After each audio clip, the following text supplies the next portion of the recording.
대한민국 중심 채널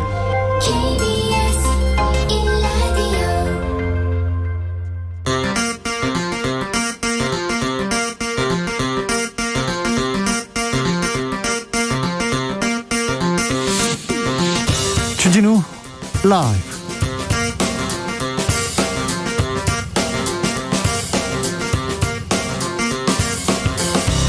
2021년 6월 25일 금요일입니다. 안녕하십니까, 주진우입니다. 9월 추석 전에 재난지원금 지급을 목표로 당정이 막판 조율을 거듭하고 있습니다.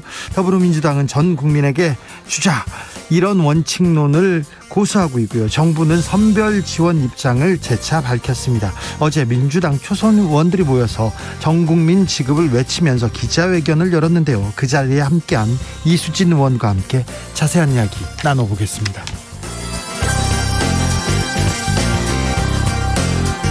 경선 연기는 없다. 더불어민주당이 원칙대로 대선 경선 일정 진행하기로 했습니다. 1차 관문은 다음 달 초에 6명 후보를 확정하고요. 9월에 최종 후보가 선출됩니다.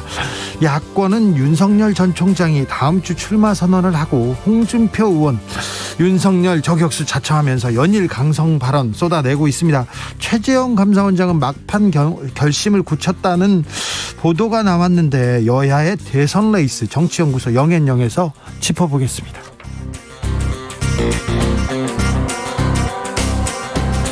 검찰 개혁과 조직 안정을 위한 법무부의 검찰 인사 역대급으로 단행됐다고 합니다. 박범계 법무부 장관은 균형 있는 적재적소 배치 인사를 자평했는데요. 이 인사 결과를 두고 국회 법사위에서 박범계 장관과 야당 의원들 간의 설전 뜨거웠습니다. 검찰 인사 주스에서 정리해 보겠습니다. 나비처럼 날아 벌처럼 쏜다. 여기는 주진우 라이브입니다.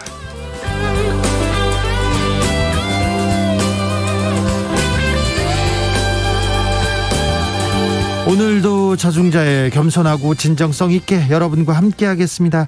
재난지원금 두고 당정 간 줄다리기 이어지고 있습니다. 어떤 날은 보도에서 선별이다, 어떤 날은 아니다, 다 준다, 이런 보도가 나오고 있는데요. 여러분은 어떻게 생각하십니까? 다 주는 게 낫다는 생각이십니까? 아니면 돈 많이 버는 사람들, 부자들한테도 주는 거는 좀 말이 안 된다, 이렇게 생각하십니까? 여러분의 의견 들어보겠습니다. 샵 9730, 짧은 문자 50원, 긴 문자는 100원입니다. 콩으로 보내시면 무료입니다. 그럼 주진우 라이브 시작하겠습니다.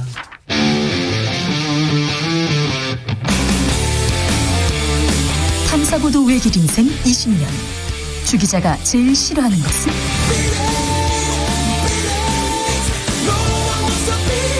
이 세상에서 비리와 부리가 사라지는 그날까지, 오늘도 흔들림 없이 주진우 라이브와 함께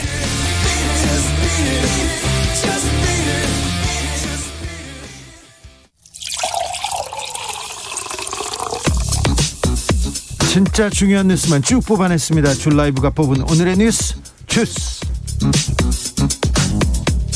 정상근 기자, 어서 오세요. 안녕하십니까.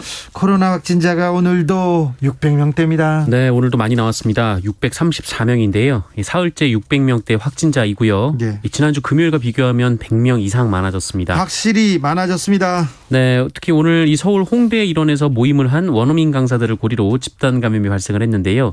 이 경기도 지역 그 영어학원에서 일하는 원어민 강사들이 최근 홍대에서 지인 모임을 한 뒤에 이 코로나19에 확진이 됐고, 이후에 이 해당 지역의 유치원생과 초등학생들이 추가로 확진됐습니다. 특히 이 성남 분당의 영어학원과 관련해서는 현재까지 34명이 확진된 것으로 파악이 되고 있습니다. 네. 당국은 이 변이 바이러스 감염 여부를 분석 중이고요. 이와 별개로 이 어학원 학생들과 강사, 그리고 확진자가 다니는 학교 학생들을 대상으로 전수검사도 진행하고 있습니다. 백신을 맞고 많은 분들이 좀 확진자도 줄고 그러면서 느슨함이 생겼어요. 그래서 지금 술집이나 식당 가보면 사람이 정말 많더라고요. 그래서 그 약한 고리를 코로나가 파고드는구나, 그런 생각이 듭니다. 네, 각별히 이번 주말 조심해 주십시오. 홍남기 경제부총리, 재난지원금 보편지급 연일 반대하고 있습니다. 네, 어제 민주당과 정부 간 소득 상위 20%를 제외하고 재난지원금을 지급하기로 했다. 이런 보도가 나오고 또 민주당이 이를 부인하고 있었는데 그만큼 이 재난지원금 보편 지급을 둘러싸고 당정 간의 이견이 첨예합니다. 네. 일부 민주당 소속 의원들은 이 선별 지급 움직임에 기자회견까지 열고 이 전 국민 보편 지급을 압박하고 있는데요. 하지만 홍남기 경제부총리는 선별 지급 입장을 굽히지 않고 있습니다. 오늘 국회 기획재정위원회에 출석해서 전 국민 재난지원금 지급은 부적절하다라는 말을 했습니다. 우원식 민주당 의원이 이 지금의 논란이 10년 전 무상급식 논란과 같다 이렇게 비판을 했는데 홍남기 부총리는 아동급식비와 이 전 국민 지원금은 같은 차원의 문제가 아니다라고 부정했습니다. 네. 그러면서 경제, 재정 등 그 여러 여건상 소득, 자산 최상위 계층의 지원금을 지급하는 것은 부적절하다고 밝혔습니다. 이혜숙님께서 전 국민한테 주는 게 그렇게 힘든가요? 그 지원금을 해외로 빼돌리는 것도 아닌데 너무 이해가 안 갑니다 얘기하셨고요. 7711님은 선별 지급이 옳다고 생각합니다. 여러분들에게 어려운 분들한테 좀 도움을 더 드려야 됩니다 얘기합니다. 3397님께서는 부자라고 코로나로 고생 안 한 건 아니고 선별하는 행정비용 생각하면 전 국민한테 주는 게 맞다고 봅니다. 그리고 세수도 늘었다면서요 얘기합니다. 어쨌거나 민주당하고 정부하고 당하고 이렇게 계속해서 치열하게 논쟁하지 않습니까? 네네. 이거는 지난 정권에서는 보기 어려웠던 일이에요. 위에서 하라면 다 했지 않습니까? 그런데 지금은 국무들 자기 의견도 내고 그렇기도 합니다. 그런데 아무튼 현명하게 결론을 냈으면 하는데 이 연일 반대하고 연일 토의를 이어가면서 이것도 조금 시기를 제대로 맞출 수는 있을지 걱정도 되고 그렇습니다. 빨리 현명한 결론을 내렸으면 좋겠습니다.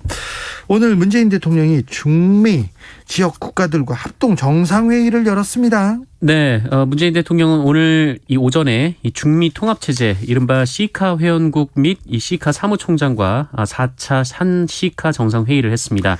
중남미 어느 나라죠? 네, 시카는 코스타리카, 파나마, 니카라과, 도미니카 공화국, 온두라스, 과테말라, 엘살바도르, 벨리즈 등 이 중미 8개국으로 구성이 되어 있습니다. 11년 만에 회의를 했네요. 네, 그렇습니다. 문재인 대통령은 영내 통합과 지속 가능 경제 발전을 이루려는 이 시카 회원국들의 노력을 지지한다라고 말했고요. 이 코로나19 이후 경제 회복을 위해 한국이 이 시카 회원국들의 녹색, 디지털 협력의 파트너가 되기를 희망한다라고 밝혔습니다. 나이브 부켈레 엘살바도르 대통령은 한국의 성공 사례와 개발 경험 그리고 K방역 제도를 전수해 준 것을 통해서 우리의 연대가 더 강화될 것이다라며 대한민국의 이 기술력과 혁신력을 시카에 적용한다면 앞으로 직면한 이 수많은 위기들을 극복할 것이라고 확신한다고 화답했습니다. 민주당이 오늘 경선 일정 그대로 원칙대로 진행하기로 했습니다. 네, 오늘 최고위원회를 열고 당원 당규에 정한 대로 대선 후보 경선을 진행하기로 했습니다. 오늘 비공개 최고위원회에서는 최고위원 만장일치 합의를 통해 이같이 결정했다고 하는데요. 이에 따라 민주당은 이 대선 180일 전인 9월 10일까지 대선 후보를 선출할 것으로 보입니다. 예.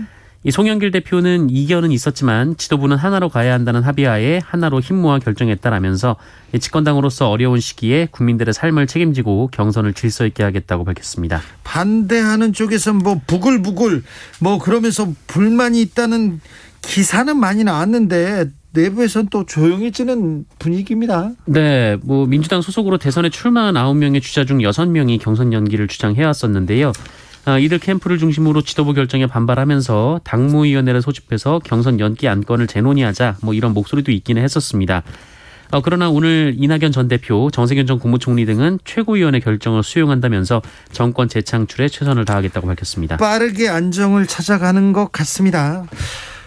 민주당은 최재형 감사원장 드디어 감사원장을 그만두고 바로 정치권으로 직행하겠다는 보도가 나왔습니다. 네, 연합뉴스 보도였는데요. 이 최재형 감사원장 측 관계자가 최재형 감사원장이 다음 주 초에 사의를 표명할 것이다라는 말을 했다고 보도했습니다. 드디어 결심을 고민이 깊다고 하더니 고민을 끝냈나요? 네, 근데 여기도 전원이긴 한데요. 네. 이 최재형 원장이 고민 끝에 결심했다라고 하고요.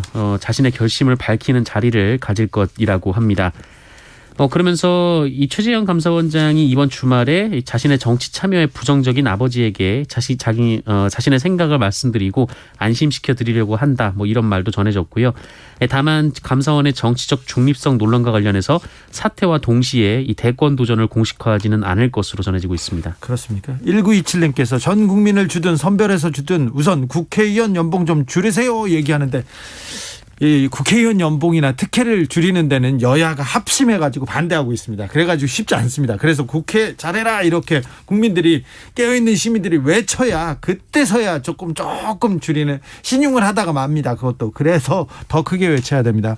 9268님께서 전 국민에게 지급하고 세금은 부자가 더 많이 내니까 보편 지급 원합니다 이렇게 얘기하는데, 어차피 전 국민한테 줘도 돈 많이 버는 사람들, 부자들은 좀 세금을 많이 내니까 어차피 괜찮다 이렇게 마음을 쓰시는 것 같습니다. 네. 코스피 지수가 역대 최고치 경신했어요. 네, 주식시장이 뜨겁습니다. 예. 코스피 지수가 사상 처음으로 3,300선을 돌파했는데요. 네. 어제보다 16.74포인트 오른 3,302.84에 코스피가 마감을 했습니다. 이 종가 기준으로는 사상 처음으로 3,300선을 넘어섰고요. 이 지수가 한때 3,316.08까지 올라가서 장중 고점을 갱신하기도 했습니다. 이 코스피는 지난 1월 이 사상 처음으로 3,000선에 오른 이후 3,200선까지 쭉 올라가다가 5개월에 걸친 조정 국면을 지나서 다시 3,300선을 넘었습니다. 그러니까 주가 지수가 이렇게 높은 걸 보면 우리 경제는 지금 괜찮다는 거, 그리고 앞으로 희망이 더 있다는 겁니다. 그러니까 코로나 빨리 극복하고 경제도 괜찮아지고 있다는 걸 생각하시면 될 것 같습니다. 검찰이 오늘 대대적인 중간 간부 인사를 단행했습니다. 네, 이 고검 검사급 검사 652명 그리고 승진한 일반 검사 10명 등 총 662명에 달하는 대규모 인사였습니다. 네. 관심 가는 인사 대상자들은 역시 정권 관련 수사를 맡은 수사팀장들의 인사였는데요. 청와대 기획사정 의혹 등을 수사해온 변필건 서울중앙지검 형사 1부장은 창원지검으로 갔고요. 김학의 전 법무부 차관의 출국금지 관련 사건을 수사해온 이정섭 수원지검 형사 3부장은 대구지검 형사 2부장으로 갔습니다. 네. 월성 원전 사건을 수사한 이상현 대전지검 형사 5부장은 서울 서부지검 형사 3부장으로 갔고요. 조국 전 장관 수사 후 대구지법 반부패 수사부장으로 갔던 고영곤 부장검사는 포항지청장이 됐습니다. 그리고 이름이 알려진 검사 중에 그 이문정 이 대검 감찰연구관은 법무부 감찰 담당관으로 옮겼고요. 이 법무부 출신인 박철우 법무부 대변인은 서울중앙지검 2차장, 김태훈 법무부 검찰과장은 중앙지검 4차장으로 갔습니다. 네. 요직으로 갔군요. 공군 성추행 사건을 수사 중인 군검찰, 공군 군사경찰단장도 입건했네요. 네, 국방부 검찰단은 오늘 이 공군 군사경찰단장을 비롯해서 군사경찰단 소속 4명에 대해서 허위보고 혐의로 입건하고 오늘 오전 10시쯤 군사경찰단을 압수수색했습니다. 이 성추행 사건을 넘어서 이후 공군 군사경찰단의 사건 부실 수사와 관련해서도 수사가 확대되고 있는데요. 예. 공군 군사경찰단은 이 피해자 이모 중사가 숨진 채 발견된 다음 날 국방부에 이 내용을 보고하면서 고인이 성추행 피해자라는 중요한 사실을 누락했습니다. 이게 가장 중요한 사건이죠. 중요한 부분 아닙니까? 네. 성추행을 당해서 그것 때문에 이런 일이 있었는데 이걸 누락했다고요? 이거 고의입니다. 의도가 있습니다. 네, 그래서 군인권센터도 이와 관련해서 기자회견을 열고 공군본부 군사경찰단장이 실무자에게 4차례에 걸쳐서 이 보고서에 사망자가 성추행 피해자라는 사실을 삭제하라고 지시했다, 이렇게 주장한 바 있습니다. 네. 그리고 고인의 사건을 늑장 축소보고한 의혹을 받는 이갑수 공군본부 양성평등센터장 역시 피의자로 소환돼서 군검찰의 조사를 받았습니다. 네. 그리고 이 피해자 유족 측은 고인이 20전투 비행단에서 옮겨간 이 15 특수임무 비행단의 간부 4명도 2차 가해 혐의로 군 검찰에 추가로 고소했습니다. 대대적인 수사가 진행되고 있는데 명확하게 의혹을 한 점 남지 않게 좀 수사해 주셨으면 합니다. 삼성이 일감 몰아주기로 역대 최대 규모의 과징금을 맞았습니다. 네, 이 과징금 규모가 2,349억여 원에 이릅니다. 네. 공정거래위원회는 이재용 삼성전자 부회장이 대주주인 이 삼성물산이 소유하고 있는 이 삼성 웰스토리라는 회사가 있는데, 이 회사에 삼성전자 등 4개 계열사가 사내 급식 일감을 모두 몰아줬다라고 봤습니다. 예. 이 삼성 계열사 직원들 사이에서는 이 급식의 질이 너무 떨어진다, 이런 불만도 나왔다고 하는데요. 보통 이러면은 계약업체와 해지를 하기 마련인데 돈을 더 주고 급식의 질을 올려달라 이렇게 밀어주기도 했고요.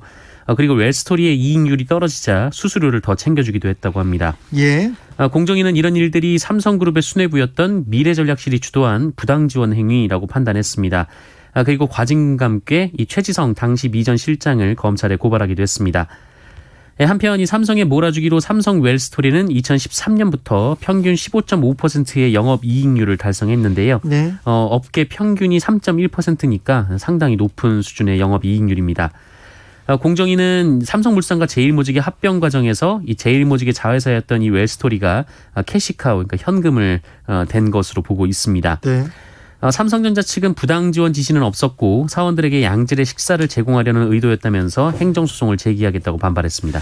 언론에서는 해도 너무한다. 이제 밥 먹는 것까지 조사하냐 이렇게 하는데 참 언론 해도 너무한 것 같습니다. 삼성만 나오면 너무 이렇게 보도하는 것 같습니다. 이재용 시대의 실세라고 불리는 정현호 사장은 공정위 조사에 한 번도 응한 적이 없어요. 대면 조사든 서면 조사도 응하지 않았습니다. 삼성이 공정위는 재벌 검찰이거든요. 그래서 굉장히 재벌이 무서워야 되는데 삼성은 공정위를 무서워하지 않고 대놓고 무시합니다. 그동안 공정위가 삼성한테 무섭게 한 일이 없어요. 그래서 이번에도 또 무시를 한 것 같은데 공정위에서 어렵게 이렇게 결론을 내렸습니다. 그런데 아까 정상근 기자가 말해준 대로 이런 내용인데 언론에서는 계속 해도 너무한다. 삼성만 괴롭힌다. 이런 얘기를 하고 있어서 좀 안타깝기도 합니다. 태백 경찰서 경찰들이 있었는데요. 신입 여경을 집단으로 성희롱했다면서요. 네, 태백 경찰서 소속의 경찰관들이 신임 여경을 성희롱한 것으로 조사돼서 논란이 되고 있습니다.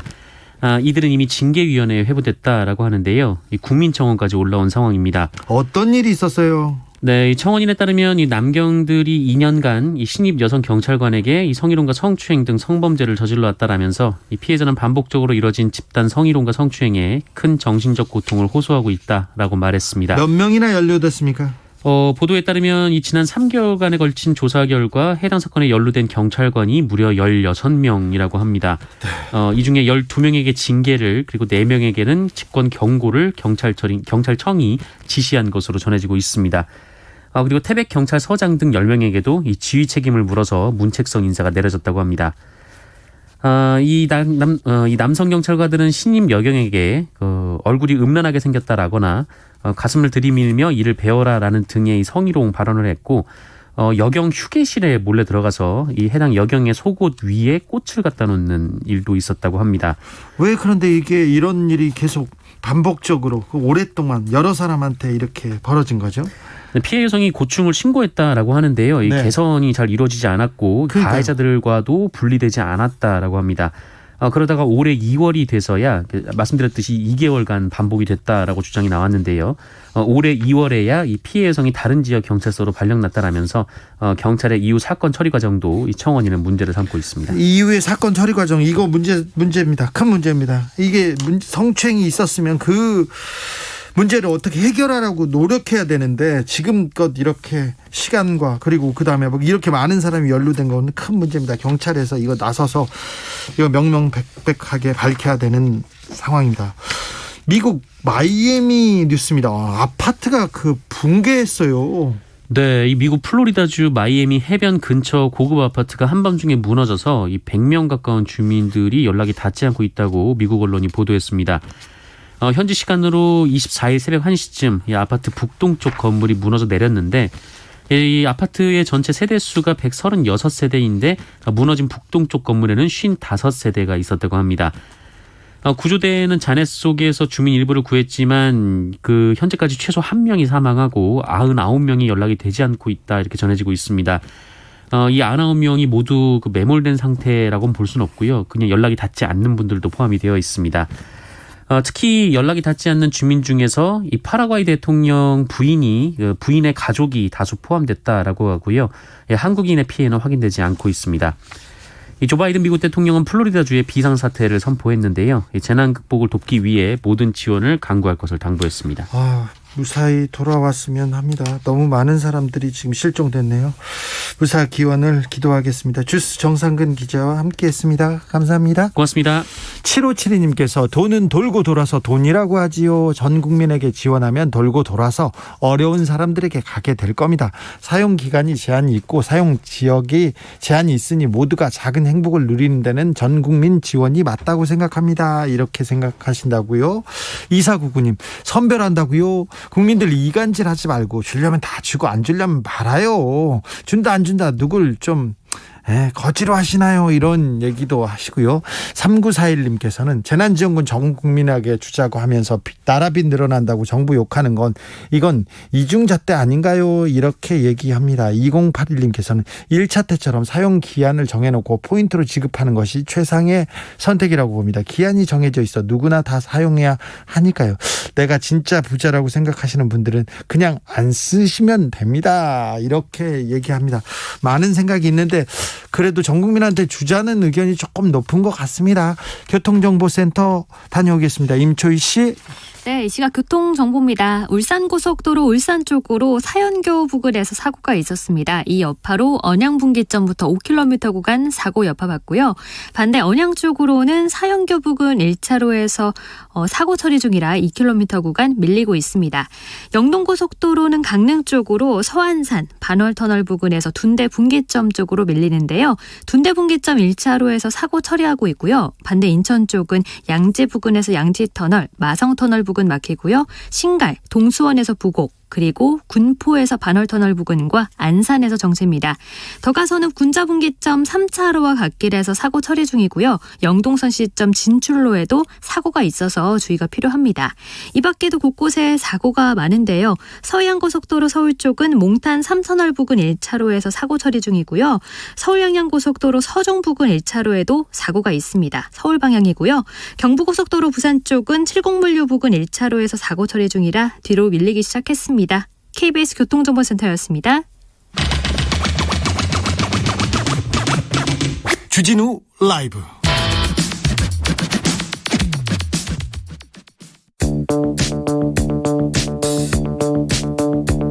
대한민국 정치의 새로운 100년을 준비한다. 21세기형 국회 싱크탱크 정치연구소 영앤영. 정치권에 보내는 뜨거운 비대면 고급진 정치 컨설팅, 오늘도 뜨겁게 분석해봅니다. 정치는 데이터다, 정치는 과학이다. 박시영 윈지코리아 컨설팅 대표 어서 오세요. 네, 반갑습니다. 아니다, 정치는 척이다, 감이다. 최영일 시사평론가 어서 오세요. 안녕하세요. 네, 대선 경선 이제 총성이 울렸다고 봐도 되는 거죠? 울렸습니다. 그렇죠. 울렸죠? 확실히 울렸습니다. 확실히. 자, 민주당에서는 당원 당규대로 원칙대로 경선을 진행하기로 했습니다. 그런데요, 아니 당원 당규대로 원칙대로 하는 게 정상이고 기본 아닌가요? 그 기본을 지키자고 지금 이렇게 시끄러웠나요? 원래 어느 정당이든 이 경선 룰 관련해서는 정해져 있어도 예외 조항이 늘 있거든요. 네. 특별한 사정이 있는 한, 네. 상당한 사유가 있는 한 변경할 수 있다. 이런 조항이 있다 보니까 옥신각신 했는데요. 그래도 과거에 비하면 잡음이 좀 덜한 것 같아요. 그렇죠. 네. 그렇죠. 이 잡음 줄이려고 지금 만들어 놓은 거 아닌가? 그렇습니다. 이해찬 당대표 때 작년 8월에 만든 룰인데 당시에 만들 때 이미 대권 유력 주자들 다 동의를 받았어요. 네. 이재명, 이낙연 이런 분들 다 동의를 받았거든요. 때문에 좀 명분이 좀 적었고요. 무엇보다 이제 오늘 발표를 했는데 언론에 발표된 바에 의하면 송영길 당대표가 당의 고문들한테 다 연락을 했는데 고문 대다수가 다 원칙대로 해야 한다. 이 입장을 피력했고 또 원외위원장들과 비대면 회의를 했는데 원외위원장들 중에서 10대 1로 원칙을 지키자라는 의견이 압도했다는 겁니다. 그걸 이제 어떤 명분 삼아서 사실 최고위원회를 했는데 조금 이견이 있는 분들도 한두 분 있었지만 큰 대의에 함께 하기로 해서 표결 없이 최고위원회에 만장일치의 결정을 내렸는데 아쉬운 것은 이 발표가 있자마자 이낙연 당대표의 대변인 역할을 하고 있는 오영훈 의원이 일방적이고 독단적인 결정이다. 나쁜 선례로 굉장히 유감스럽다. 당무위원회 소집을 강행하겠다 이런 입장을 냈거든요. 그런데 좀 지나서 바로 정세균 전 총리 쪽에서 수용하겠다. 그렇죠. 이렇게 입장을 냈고 또 함께 연대 대상했던 정세균, 이광재 의원까지도 수용. 네. 이렇게 입장을 필요하다 보니까 결국은 3시 20분쯤에 이낙연 전 대표께서 SNS에 수용하겠다는 입장을 피력하면서 네. 일단락이 좀 됐습니다. 이낙연 대표가 조금씩 늦네요. 그런 측면이 있죠.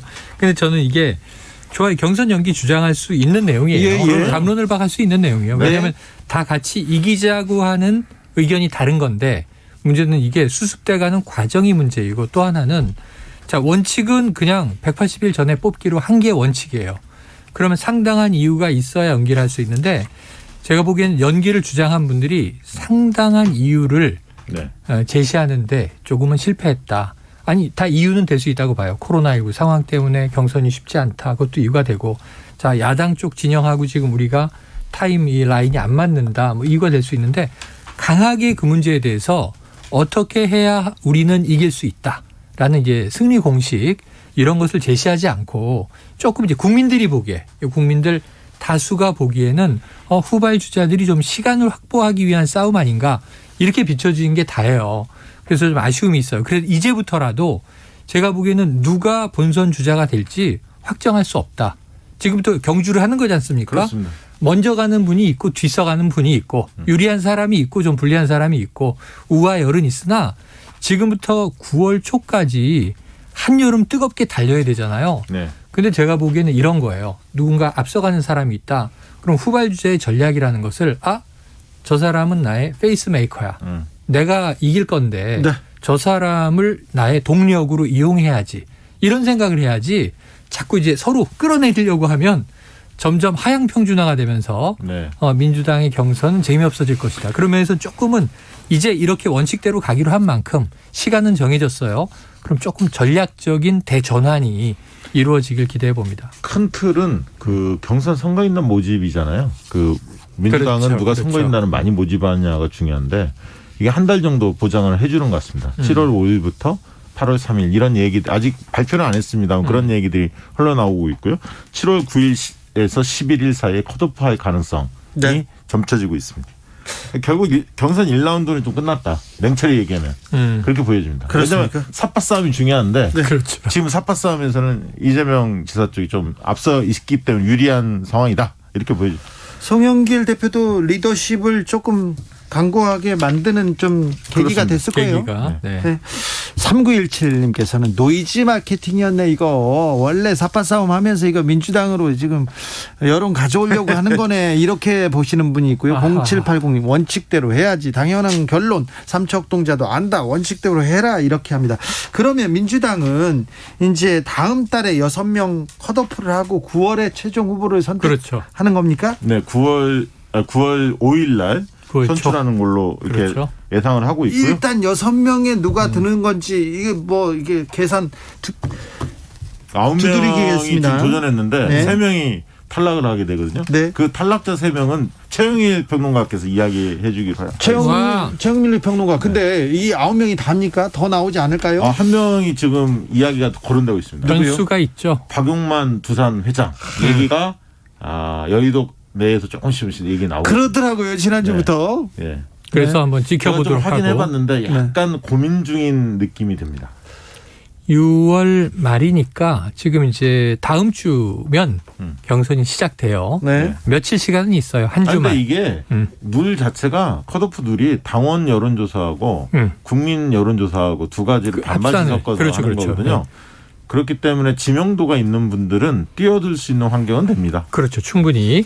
그래서 지금 10명이든 9명이든 지금 이 정도로 보면 3명은 대략 어느 정도는 가이드라인은 나오죠. 앞에 3명은 제가 얘기할 테니까 뒤에 네. 3명 맞춰주세요. 네, 앞에 세 명. 왜 또 어려운 걸 또 감으로 또. 아니 어려운 게 아니고 곤란한 걸 시키는 거지. 그러니까. 어려운 게 아니고 곤란한 거. 저 지금. 이재명, 이낙연, 추미애, 정세균 네 분은 순위권에 같다. 들어갈 거고요. 네, 예, 두 순위권에 분이 들어갈 것 이제 같다. 어려운 거. 그다음에 지금 이제 조금 그 청년 경쟁하고 있는데 그나마 70년대생 조금 젊은 박용진 이 의원이 후보로 약진할 수 있을 것이냐. 그러니까 박용진 의원이 여론조사하면 뭐 좀 나와요. 5위권, 4위권 나오는데 그런데 내용을 들여다보면 민주당 지지층보다는 국민의힘 지지층이 맞습니다. 높게 나오거든요. 그런데 맞습니다. 민주당 룰에 의하면 민주당 지지층과 무당파만을 대상으로 해요. 국민의힘 지지층이 배제가 됩니다. 네, 그러니까 걸러내니까 전체 여론조사보다는 높지 않을 가능성도 있어요. 어려움이 있을 것입니다. 여기에 변수는 없을까요? 또 다른 사람이 누가 나타나거나 해성처럼 그게 등장하거나. 예를 들면 이제 제3 후보론이 계속 있었죠. 근데 지금 이제 쉽지 않습니다. 9월 5일에 결정해야 된다면 지금 그동안 이제 올해 이재명 지사의 어찌 보면 좀 호적수로 이제 지지난해 얘기되던 건 김경수 경남지사인데 재판 문제가 쉽지 않죠. 김경수 그다음에 이제 지사는 생각이 없고요. 네, 네. 김동연 전 부총리 얘기가 네. 나왔었는데 민주당 쪽 사람 아니냐 이런 그러니까 얘기와 함께 이제 입장이 민주당 국민의힘 두 군데 모두 러브콜을 지금 받았다. 하고 있는데 네. 어떻게 결정할지는 아직 모르겠어요. 그 모르겠고 네. 또 하나는 유시민 유시민 시민 후보론 있었는데 좀 힘들지 일단 않을까. 본인이 네. 계속 고사하는 입장을 했기 때문에 지금 갑자기 나도 뛰어든다 하기에는 그분은 쉽지 않습니다. 입장을 하루아침에 이렇게 바꾸는 그렇죠. 스타일은 아니어서요. 그러니까 지금 있는 본인이 하기 싫대요. 네. 9 내지 10으로 간다. 혹시 뭐 저희 주진우 앵커 생각 있으세요?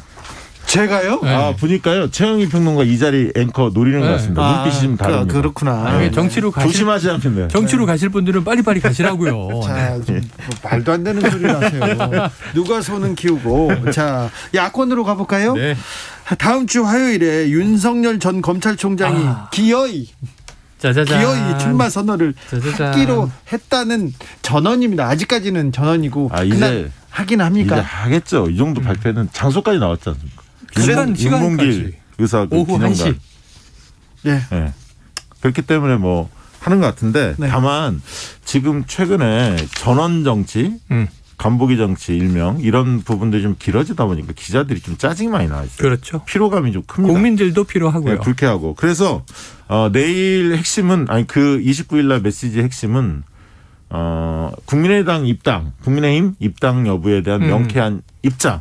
그러니까 진로 문제에 대해. 낼 것 같으세요? 그다음에 뭐 엑스파일에 대한 질의응답이 있지 않겠습니까? 당연히. 질의응답을 하면 그 질문 나오겠죠. 나오죠. 그러니까 그런 어떤 민감한 현안에 대해서 똑부러지게 이야기를 하실 건지 이게 이제 관심이 모아질 것 같아요. 만약에 그렇지 않다면 또 실망하는 분들이 많이 커질 것 같습니다. 쉽지 않을 것 같습니다. 안 할 것 같습니다. 왜냐하면 지금 이 나와 있는 게 있는데 또 번복하면 또 혼란이에요. 그러니까 뭐냐면 자 629, 자 윤봉길 기념관, 윤석열 전 총장 대권 도전 선언 그리고 질의응답은 하겠지만 그 다음에 정해져 있는 일정은 자 이제 민생 투어라는 표현 싫어하시더라고요. 민심 경청을 합니다. 일정 기간 쭉 돌면서 뭔가 상징적인 장면들이 또 나오겠죠. 네. 근데 좀 식상한 장면이 아니라 그래도 신선한 장면이 나오길 기대해요. 이왕이면. 네. 그리고 나서 국민들의 뜻을 내가 듣고 고심고심을 하니 자 윤석열이라는 괜찮은 대권주자 인물이 자 이 국민의힘이라는 조직과 결합을 했으면 좋겠다는 야권 지지층의 뜻을 받들어 국민의힘과 이제 입당 교섭을 한다라는 얘기를 해야 되잖아요. 왜냐하면 8월 말에 버스가 떠나거든요. 그 이후에는 일이 좀 복잡해질 수 있으니까. 그럼 이제 이게 7월 한 말 8월 초에 또 이루어져야 되는 일이에요. 아니 그러니까 그렇게는 이야기할 수 있는 거죠. 뭐냐면 말씀하신 대로 민심 경청 투어를 통해서 7월 달 국민들의 동안 뜻을 받아서 시민들의 뜻을 충분히 듣고 8월 달에 자신이 삼지대에서 출마할 건지 국민의힘에 입당을 할 건지 8월 초에는 결론을 하겠다. 내리겠다. 여기까지 나와줘야죠. 그런 이야기 정도는 할 수 있겠다. 네. 그러네요. 거기는 동의. 근데 이제 엑스파일 문제에 대해서는 이제 강하게 반박을 할 텐데 지금 건건이 반박하기는 쉽지 않고 의혹들에 대해서 여러 개가 있지 않습니까? 본인, 배우자, 뭐 장모, 그다음에 이제 이 검찰로 재직할 때 벌어진 예를 들면 이제 윤모 세무서장 관련 문제 등등 여러 가지가 있는데 건건이 반박하기엔 시간이 주목도가 글로 쏠리게 해서는 안 되는 거잖아요. 엑스파일은 강하게 받아치고 자신의 대권 비전을 주로 어필할 것이기 때문에 제가 보기에는 질의응답이 날카로울 것 같지가 않아요. 두루뭉술이 할 것 같아요. 근데 처음에 기자들한테 질의응답을 받겠다고 하면 얘기를 했어요. 질문이 막 쏟아질 텐데요. 네네. 그런 질문을 피해갈 수 있을까요? 아니, 바쁜 척하고 빨리 나가야죠. 아니 그런데 왜냐하면은 이 행사장을 대관한 시간이 있거든. 네. 아, 그러니까 시간. 한 5분이나 10분 정도 남기고 자 질문 주세요. 그러고 세게 딱 얘기하고 예를 들면 나는 아무개 부하가 아닙니다. 이런 이제 윤 총장 스타일 우리가 알고 있는 그런 멋있는 얘기 딱 하고 시간이 아쉬워서 다음에 자리를 만들겠습니다. 그러고 서둘러 나가요. 아니, 그러니까 촉이 그렇구나. 그러니까 내일, 그러니까 29일 날 자리는 공식적인 출마 선언을 밝히는 자리는 아닌 것 같아요. 그러니까 출마 선언이라 함은 비전과 방향, 뭐 핵심적인 정책 기조, 뭐 이런 걸 컨텐츠가 포괄적으로 있어야죠. 어떤 나라를 만들겠다, 어떤 그렇지, 대통령이 그렇지. 되겠다라는 걸 명확히 하는데 프레젠테이션을 국민에게 하는 건데 거기까지는 아닌 것 같고 출사표를 던지는 거죠. 정치를 참여하겠다, 대선에 뛰겠다는 정도만 그래요? 밝히지 않을까 싶습니다. 8748님이 윤석열 전 총장 대권 후보 선언한다는 말 아직 한 번도 안 한 것 같은데요. 이번 29일 날 발표는 아마도 대권 후보 나서지 않겠다는 발표를 할 것 같습니다. 이렇게 얘기했는데 나서지 않겠다. 8748님 네. 나서지 않으면 그냥 좋은 생각입니다. 그 간접적으로 의사 좋은 표현해도 되는 요 거죠. 의견이 맞으면 네. 큰 상품을 주셔야 돼요. 그래 큰 상품 드리겠습니다. 엄청난 거 주셔야 돼요. 제가 사비를 털어서 제일 큰 거. 드리겠습니다. 아주 좋은 지적하셨습니다. 네. 그런데요, 저는요. 예. 지금까지 윤석열 총장에 대해서 검증이나 뭐 자격이나 뭐 경험이나 이런 걸 물어보지 않았어요, 언론이. 맞습니다. 그리고 나오기만 하면 우쭈쭈했어요, 사실은. 네. 그런데 보수 신문이 약간 좀 달라졌습니다. 뉘앙스가. 그러면서 윤석열 조선일보 출신 논설위원이 처음으로 영입됐다가 바로 대변인. 그만뒀지 네. 않습니까? 열흘 만에. 이동훈 대변인. 네. 그리고 나서는요.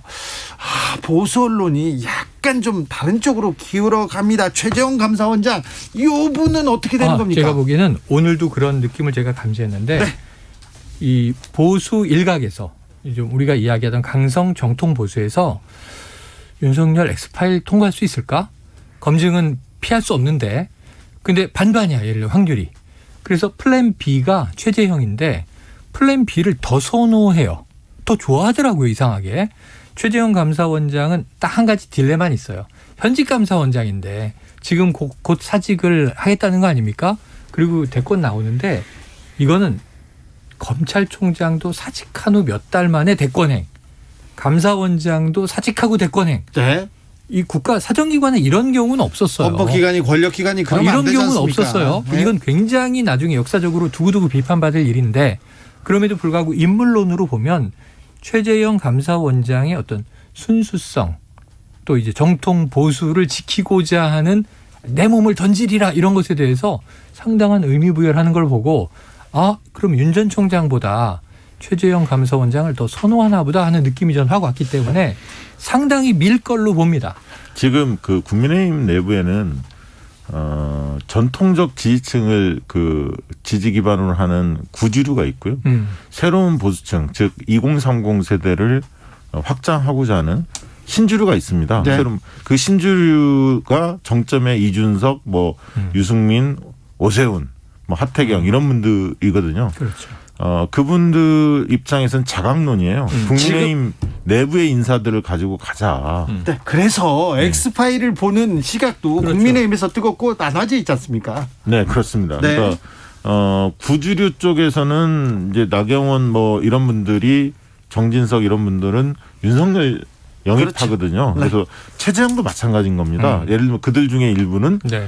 내부 인사들 국민의힘 내부 인사 가지고는 어렵다. 그런데 그러니까 당 내에서 우리가 선거에서도 이기고 대표 경선도 지금 흥행으로 만들어 놨다. 우리 힘으로 정권 재창출할 수 있다. 이 생각 하는 거 아닙니까? 저거 그렇습니다. 뺏어올 수 있다. 네, 그러니까 신주류는 그렇게 보는 거고요. 왜냐하면 전통적인 5, 60대 지지 기반에 20, 30대만 좀 뺏어올 수만 있으면 누가 나가도 이길 수 있다. 이렇게 판단하는 게 이준석 당대표를 중심으로 한 신주류 생각인 겁니다. 거기는 윤석열 전 총장 이거 간단치도 않고 왜냐하면 또 그분들은 그 검증에 통과하기 쉽지 않을 거다라고 보는 입장이 있는 것 같아요.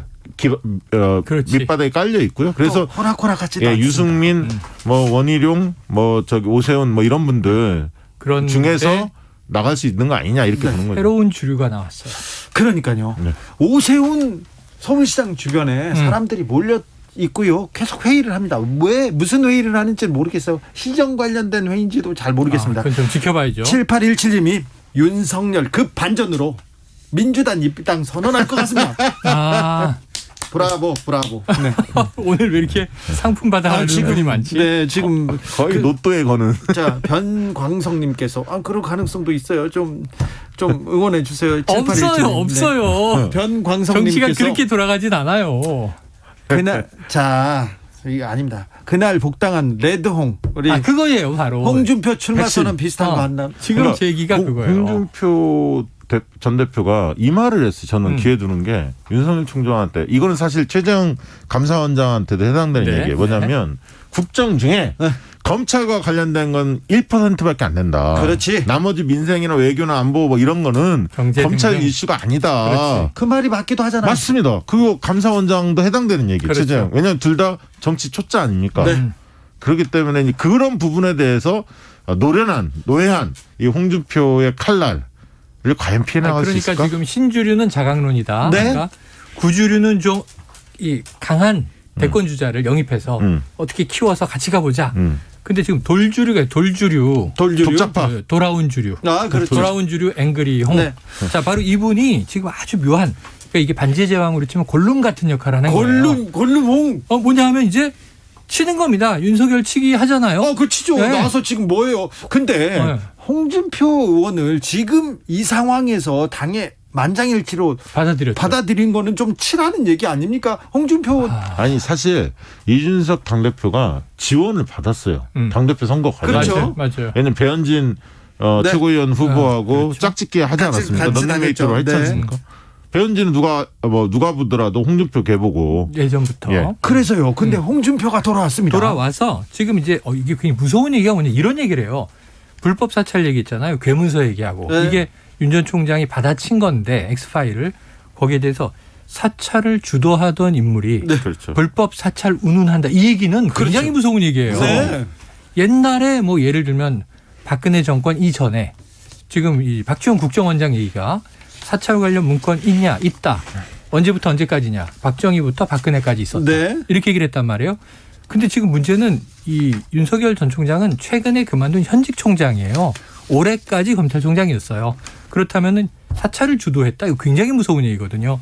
이런 얘기 서슴없이 던져요. 아니 그러니까 검사 선배인데. 또 물어보면 판사 사찰 관련해서는 그렇죠. 좀 증명된 게 있기 때문에 그렇죠. 할 얘기는 있어요. 할 말이 말은. 있어요. 그런데 네. 저는 무슨 얘기냐면 좀 엑스파일 막 돌아다니는데 본 적은 없습니다. 저희들도. 근데 실제로 그런 엑스파일을 작성하려면 이 권력기관 특히 검찰 출신들을 전직 검찰 출신이라든가 이런 분들의 정보가 상당히 정확도가 높거나 뭐 구체적이거나 이럴 수 있는데 그런 측면에서 회자되는 게 황교안, 홍준표 두 분이에요. 네. 사실 왜냐하면 네. 검사 대선배 아닙니까? 거기다 네. 그리고 황교안 공안 쪽에서 일을 공안통. 했었기 때문에 특수통에 물먹었던 공안 출신이고 때문에 그 앙금이 쌓인 전직 검사들도 꽤 있을 거란 말이죠. 그렇죠. 그래서 그런 정보들이 과연 어디서 나올까? 과연 여권발일까? 아니면 야권발일까? 이런 옥신각신 하는데 제가 볼 때는 오히려 정보의 양은 홍준표, 황교안 그 두 분을 지지하는 그 측근들의 그 오히려 정보량이 더 많을 수도 있다. 후배들이라든가 저는 그게 보여집니다. 연결망들이. 이게 캠프를 꾸릴 때 레드팀이라고 이렇게 그렇죠. 이런 마타도를 담당하는 사람들에게 전직 검사, 맞습니다. 전직 검찰 수사관들 이렇게 많이 그렇지. 들어오지 않습니까? 그거 알아야 막는 거죠. 그러니까 얼마 전에 윤석열 전 총장 캠프에 주진우 검사, 전 검사가 네. 저한테도 물어보더라고요. 네. 지금은 아니야 얘기해 줬어요. 주진우 전 검사가 갔다는 얘기도 있는데 그렇게 검찰 출신들이 모여요. 맞아요. 그렇죠. 자, 4559님께서 윤석열 전 총장 대권 도전 선언하고 신당 창당할 것으로 보입니다. 얘기합니다. 쉽지 않은데. 자, 두 번째 남정호님께서는 근데 윤 전 총장 경선에 참여할까요? 아니면 경선 끝나면 1대1로 단일화하자고 할까요? 여기는 진짜 복잡합니다. 함수관계가. 그 부분에 대해서 김종인 전 비대위원장이 굉장히 의미 있는 얘기를 했어요. 뭐라고 얘기했냐면 원샷 경선 쉽지 않다. 쉽지 않다. 그러니까 국민의힘으로 다 들어와서 한 방에 치르자. 네. 이거는 서로의 조건이 다 맞아 떨어져야 가능한 거 아닙니까? 출발 8월 달에 출발하자 하면 다 그때까지 그렇지. 들어와야 하고 당내 기반도 좀 엇비슷해야 하는데 그렇죠. 당내 기반이라는 것은 기존에 있는 인물들이 유리하잖아요. 하루아침에 이제 뭐 그런 만들 수가 면에서 없잖아요. 윤석열 전 총장 입장에서 볼 때는 지금 이준석 대표가 그렇게 자기한테 호의적인 것만은 아닌 것 같다. 그렇죠. 뭐 그렇다고 아주 나쁜 소리 하는 건 아니지만 왠지 거리감이 느껴지고. 계속 견제구는 던지지 네. 않습니까? 그리고 또 밖에 원래 계속 만나자고 했던 김종인 비대위원장 같은 경우는 본인이 좀 만남을 거부하면서 좀 사이가 소원해지는 느낌이고. 예. 거기에 또 안철수 대표 같은 경우도 국민의힘과 통합 얘기가 오고 가는데 네. 안철수 전 대표 같은 경우도 관계가 별로 없고 막 이러면서 이게 좀 복잡해요. 복잡하고. 그래서 저는 50대 50으로 봅니다. 국민의힘의 입당 가능성 좀 더 높게 보기는 합니다만 1대1 나중에 국민의힘 후보가 선출된 이후에 11월경에 단일화 야권 단일화 형태로 갈 가능성도 배제할 수는 없다. 평당원으로 원오브댐으로는 안 가겠다는 거죠. 그러니까 뭔가를 더 인센티브를 달라는 거죠. 당연히. 그래서 뭘 지금 줄 수가 있죠? 민심 경청도 하는 거고 지금 여러 가지 액션을 하는 이유가 그러면은 그냥 조직과 자금이 난 필요하고 나는 지지율이 높으니 우리가 쿨하게 자 조직은 국민의힘 지금 지지율도 탄력받았고 그다음에 이제 이 대선 지지율은 나 그럼 윤과 힘이 합치십시다. 뭐 이러면 간단한 건데 왜 이렇게 시간을 끌면서 밀당을 하느냐 하면 결국은 계속 주변의 조언은 몸값을 높여서 가야 됩니다. 몸값을 높여야 됩니다. 그 중에 한 가지 간과해서는 안 되는 게 뭐냐면 민주당은 대선 경선 룰이 시스템으로 형성이 돼 있어요. 그렇죠. 선거인단 모집을 통해서 그렇죠. 결선 투표제까지 있고 딱 이게 정해져 있는데 시기 가지고만 이번에 다툼이 있었던 거거든요. 그런데 국민의힘은 경선 룰을 새롭게 정해야 하는 거예요. 늘 할 때마다. 맞아요. 그렇기 때문에 후보자들 의견을 수렴해서 이준석 당대표나 최고위원들이 결정하게 돼 있거든요. 그러니까 변수가 많은 거예요. 변수가 너무 많아요. 저쪽 야권에서도 하나로 이렇게 만드는 데는 변수가 너무 많습니다. 넘어야 될 산 정말 많습니다. 김종현님 6월 29일은 윤석열의 대권 포기 선언일입니다. 아하, 쉽지 않은데 쉽지 않아요. 7609님 제가 윤석열 총장이면 불출마 선언할 것 같습니다. 지금의 인기는 신기루 같은 거라 거품이라 생각합니다. 천천히 대통령직을 수행할 수 있는 준비를 해나가는 게 더 좋을 것 같아요. 제가 윤석열이라면 불출마한다. 네, 저도 그럴 수도 있겠지만 네. 그렇다면 굳이 그렇게 윤봉길 기념관까지 대여해서 그렇게까지 할 필요가 있을까요? 아니 윤봉길 기념관 가가지고 폼나잖아요. 여기 이 자리에서 제가 대권 불출마하겠습니다. 나라를 위해서 한 시민으로 애국하겠습니다. 그건 배제할 수는 없겠네요. 배제할 수는 없다고 하는 청취자의 의견입니다. 그분 맞히면 완전 노또인데. 제가 사비 털어가지고 선물해드리겠습니다. 송혁중님께서는 안철수, 윤석열, 최재형 모아서 김종인 대표로 제3지대를 꾸민다. 그분들이 다 섞이지를 못해요. 그분들끼리. 예를 들면 안철수, 김종인, 윤석열, 최재형 다 네 분이 함께 섞이기가 어려워요. 관계가 다 꼬여 있어. 꼬여 있어. 여기에 플러스 국민의힘까지 지금 합쳐야 되는 오늘 김종인 비대위원장이 그 얘기 했잖아요. 국민의힘 쪽에서 나중에 선대위원장 요청 문제에 대해서도 그렇게 긍정적으로 답을 안 했어요. 이준석 대표에 대한 도울 의향은 있지만 굳이 내가 국민의힘에 또 들어가서 무슨 선대위원장이냐. 선 그었습니다. 네, 선 그었습니다. 그리고 또 그 모습도 이상하죠. 네. 그리고 또 최재형 감사원장 만난다는 거 아니에요? 조만간에? 김종인 비대위원장이. 그러면서 개헌론을 띄우는 사람들끼리는 또 한쪽에서 모이려고 하는 것 같습니다. 그게 원래 이제 중간지대 이 빅텐트론자들이 개헌에서는 이제 의원 내각제 주장을 많이 하면서 권력구조 개편 얘기를 했는데 그건 항상 너무 그랬어요. 큰 이야기라 항상 대선 때는 그랬잖아요. 또 다른 아젠다이기 때문에 쉽지 않고요. 지금 대통령제로 쭉 가는데 문제는 그 와중에 야권의 지금 대선 향방이 말씀하신 대로 청취자분들이 정확하세요. 어떻게 될지 알 수가 없어요. 신기루처럼 사라질 수도 있고 새로운 인물이 뜰 수도 있는데 민주당의 이 경고성보다는 지금 야권은 굉장히 가변성이 높다. 그렇습니다. 한 일주일 사이에 어떻게 될지 모르거든요. 여권은 이제 추미애 전 장관이 출마 선언했습니다. 그렇습니다. 6747님이 윤 전 총장은 정치하겠다고 선언하는 대신에 밑바닥부터 시작하겠다고 지방선거 출마 선언부터 해야 됩니다. 그래야 엑스파일 수그러들지 않을까 합니다. 엑스파일은 확실히 수그러듭니다. 그렇게 하면 4928님께서는 대통령은 하늘이 내려준다고 했습니다. 그리고 현 정부도 좀 반성을 해야 할 것이, 현 정부의 녹을 받던 사람이 그 직을 내려놓고 대선 출마하는 그 원인을 제공한 것입니다. 이 얘기도 하는데 한 명도 아니고 네. 김동연 경제부총리까지 정말 나오면 네. 현 정부에서 3명이 야권의 대권 주자가 되는 거니까. 김동연 부총리가 그 말 들으면 서운해하죠. 네, 고민을 좀 해야 임기를 돼요. 마쳤는데 예. 두 분은 임기를 못 마친 분들이잖아요. 대선 열차가 출발한 것 같습니다. 출발했습니다. 정치연구소 달리고 영앤영도 더 열심히 달리겠습니다. 대권까지. 지금까지 최영일, 박시영, 최영일 두 분 감사합니다. 감사합니다. 조용필의 바운스 들으면서 저희는 잠시 쉬었다 6시에 2부 이어가겠습니다. 그대가 돌아서면 두 눈이 마주칠까 심장이 바운스 바운스 두근데 들릴까봐 겁나 한참을 망설이다 용기를 내 밤새워 준비 한수 내보 고백해도 될까 처음 본 순간부터 내 모습이 내 가슴 울렁이게 만들었어 Baby you're my trampoline You make me bounce bounce 수많은 인연과 바꾼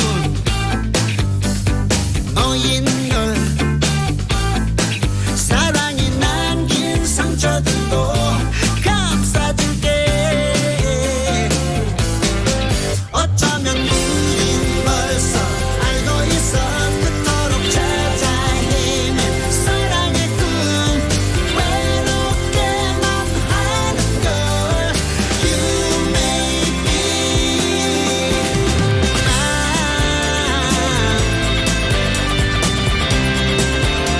You make me bounce.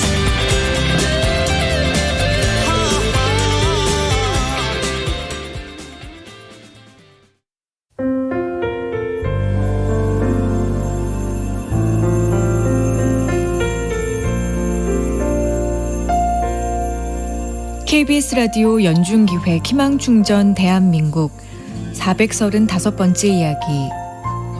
안녕하세요. 아나운서 이현주입니다. 정호의 누나는 15살 터울의 동생 정호가 태어났을 때가 생생합니다. 6개월 만에 엄마 뱃속에서 나온 정호는 뇌에 물이 고여서 막히는 수두증과 뇌성마비 진단을 받았습니다. 지금까지 7년째 제대로 말을 하거나 걸을 수조차 없는데요. 그런 정호의 보호자는 누나뿐입니다. 집을 나간 아빠와 유방암으로 돌아가신 엄마를 대신해서 혼자 정호를 돌본 지 벌써 1년. 누나는 또래 친구들처럼 대학 생활을 하는 건 바라지도 않습니다. 언제쯤이면 세상과 마주할 수 있을까요? 삶의 벼랑 끝에서 아슬아슬하게 버티고 있는 정호와 누나에게 희망이 있다는 걸 보여주세요. 코로나19 여파로 사례자와 취재팀의 안전을 위해 사연으로 대신 전달합니다. 여러분의 따뜻한 손길이 희망의 빛이 됩니다. ARS 060-700-1580 060-700-1580 한 통화 3,000원으로 희망을 선물해 주세요. KBS 라디오 연중기획 희망충전 대한민국은 초록우산 어린이재단, 인탑스 주식회사, 그리고 청취자 여러분과 함께합니다. ARS 060-700-1580 한 통화 3,000원입니다.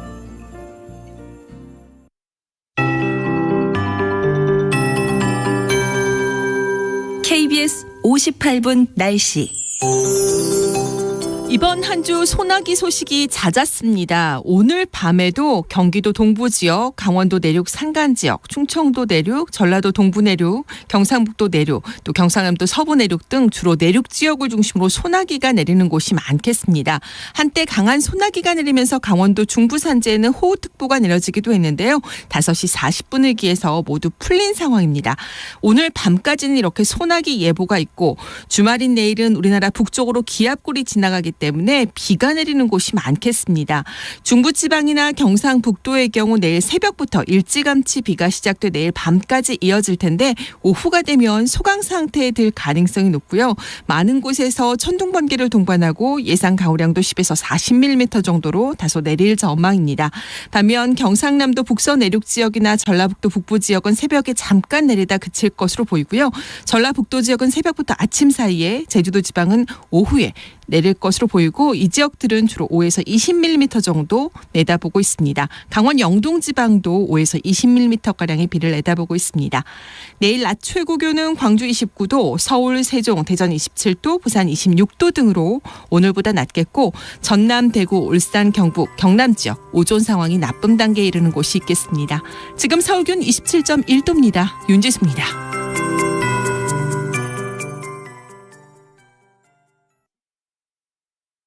정성을 다하는 국민의 방송 KBS가 6시를 알려드립니다. AM 711kHz, FM 97.3MHz, KBS 1라디오입니다. HLKA.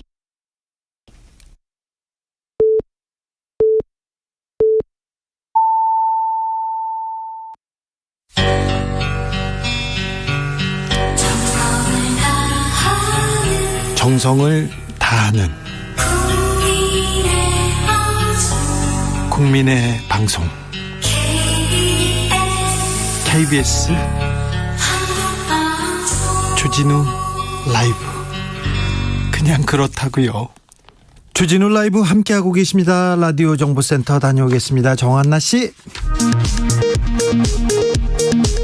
더불어민주당이 최고위 의결을 통해 현행 당원 당규에 따라 경선 일정을 연기하지 않고 예정대로 후보를 선출하기로 한 것에 대해 경선 연기 필요성을 밝혀온 이낙연 전 대표와 정세균 전 총리는 지도부 결정을 존중하고 수용하겠다는 뜻을 밝혔습니다.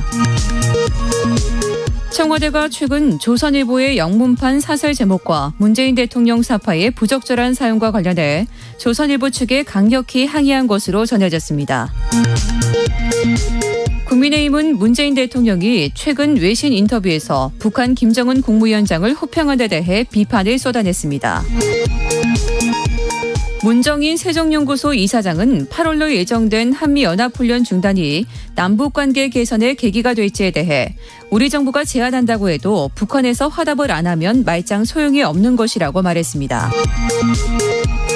주말과 겹치는 모든 공휴일에 대체 공휴일을 적용하는 공휴일에 관한 법률 제정안이 오늘 국회 법제사법위원회 전체 회의를 통과했습니다. 지금까지 정보센터 뉴스였습니다.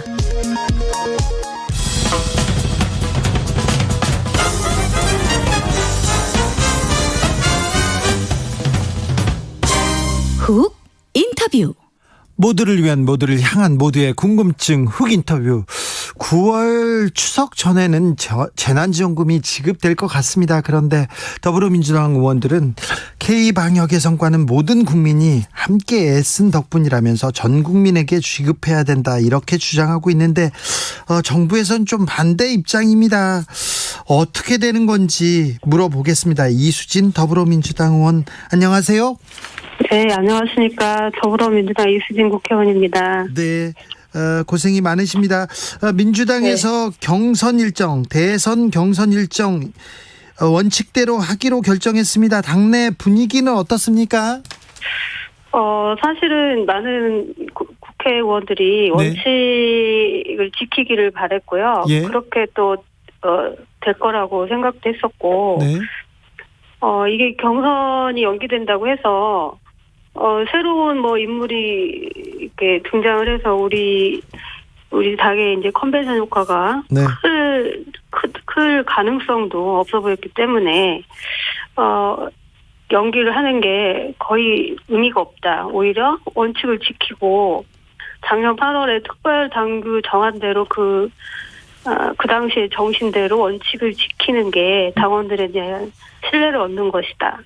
이렇게 생각들을 하고 있었고, 그래서 오늘 내린 결정에 대해서 많은 분들이 잘 됐다라고 지금 생각을 하고 있습니다. 아, 그래요? 많은 분들이 이렇게 잘 됐다고 이렇게 생각하는 일인데 왜 원칙대로 안 됐던 건가요? 무슨 문제가 있었어요? 혹시 이낙연, 정세균 후보를 굉장히 그 지지 기반이 민주당에 커서 그래가지고 막 흔들렸습니까? 아무래도 오랫동안 그분들하고 정치를 같이 해왔던 분들의 입장에서는 그런 주장을 하는 것도 뭐 그렇게 꼭 부자연스럽진 않았던 것 같아요. 하지만 오늘 결론이 나오고 나서부터는 마음 정리들을 하시지 않을까 생각이 듭니다. 네, 당내 분위기는 빠르게 좀 사그라드는 것 같습니다. 네, 그래서 오히려 이 결정을 빨리 한 것이 다행이라는 생각이 들더라고요. 그렇습니까? 자, 정부가 민주당이 재난지원금을 다 주고 싶어 하나 봐요. 전 국민에게. 그죠? 그렇습니다. 그런데 네네. 정부가 막고 있습니까?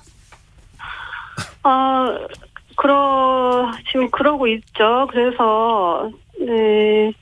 뭐 뒤에 좀 구체적인 질문을 하시겠지만, 일단은, 많은 국회의원분들은, 지금 전 국민들께서 어떻게 생각하고 계시는지를 아니까, 전 국민 보편 지원을 해야 된다. 재난지원금 지급을 해야 된다. 이수진 의원님, 왜 전 네. 국민한테 다 줘야 됩니까? 이게 사실은 이제 우리 국민 모두가 우리가 코로나19를 국민 모두가 겪은 거잖아요. 네. 그러니까 재난지원금이라는 게 위로금의 성격도 지금 강하잖아요. 사실은 그 액수에 비하면 이게 뭐 지원금 치고는 적은 거니까. 그래서 전 국민한테 위로금 쪽으로 줘야 되는 거고, 왜냐하면 전 국민이 다 같이 겪은 거니까. 네. 그리고 이제 우리가 전 국민 지원을 했을 때 가계 전체 평균 소득이 1년 전보다 3.5% 증가했어요. 그런데 선별 지원은 3분의 1도 안 되는 1.1%에 불과했고, 자영업자 소득 증가율도 전 국민 지급 시에는 전년 대비 8.2%가 증가했는데 선별 지급 시에는 1.8%에 그쳤고. 효과도 더 있다. 네, 그리고 자영업 가구 평균 소득도 전 국민 지원 시에는 35만 6천 원가량이 증가했는데 선별 지원 시에는 28만 5천 원에 그쳤어요. 그러니까 한마디로 국민 대다수가 이렇게 동의를 하고 검증이 된 건데, 이걸 기재부만 지금 재정 건전성을 이유로 선별 지급 방침을 고수를 하고 있는 거죠. 그래요. 기재부가 맡고 있네요. 그렇다고 봐야죠. 예. 기재부가 맡고 있는 이유는 뭐라고 생각하십니까? 아무래도 이제 재정 건전성 때문에 그러겠죠. 이게 뭐 돈이 부족한데 왜 돈이 있는 사람들한테까지 다 줘야 되냐. 네. 그 생각이 가장 클 것입니다. 그러면 이수진 의원은 뭐라고 합니까, 기재부한테? 기재부한테요? 네. 아까도 말씀드렸지만 전 국민 재난지원금 지급을 했을 때가 효과가 가장 컸어요. 네. 1차 재난지원금을 그렇게 줬었잖아요. 네. 그 당시에 그 지역을 돌면은 이제 그 뒤로 선별 지원을 한 뒤에 이제 그 지역을 돌았는데, 네. 골목에는 시장이나 이제 그 영업하시는 분들께서 제발 전 국민 재난지원금을 달라는 거예요. 그때 경기가 굉장히 좋았대요. 소상공인들도, 네, 지역화폐로 주니까는 바글바글 했다는 거예요. 그러니까 지역화폐를 가지고 오셔서 플러스 알파를 더 사가시잖아요. 네.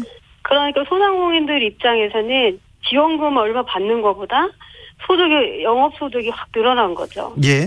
그래서 그때 하여튼 저희한테 전 국민 재난지원금을 지역화폐로 달라라고 요구들이 굉장히 많이 하셨고, 실제로 아까 말씀드린 대로 그런 효과도 있었고. 네. 그래서 자영업자, 그리고 또 통계가 또 한 가지 있는 게, 자영업자 소득 증가율도 전 국민 지급 시에는 전년 대비 8.2%나 증가했다는 거예요. 근데 선별 지급 시에는 1.8%에 그쳤고. 그러니까 통계로도 나오고 있고, 실제로 시장에서도 그게 다 체감이 되는 상황이거든요. 네.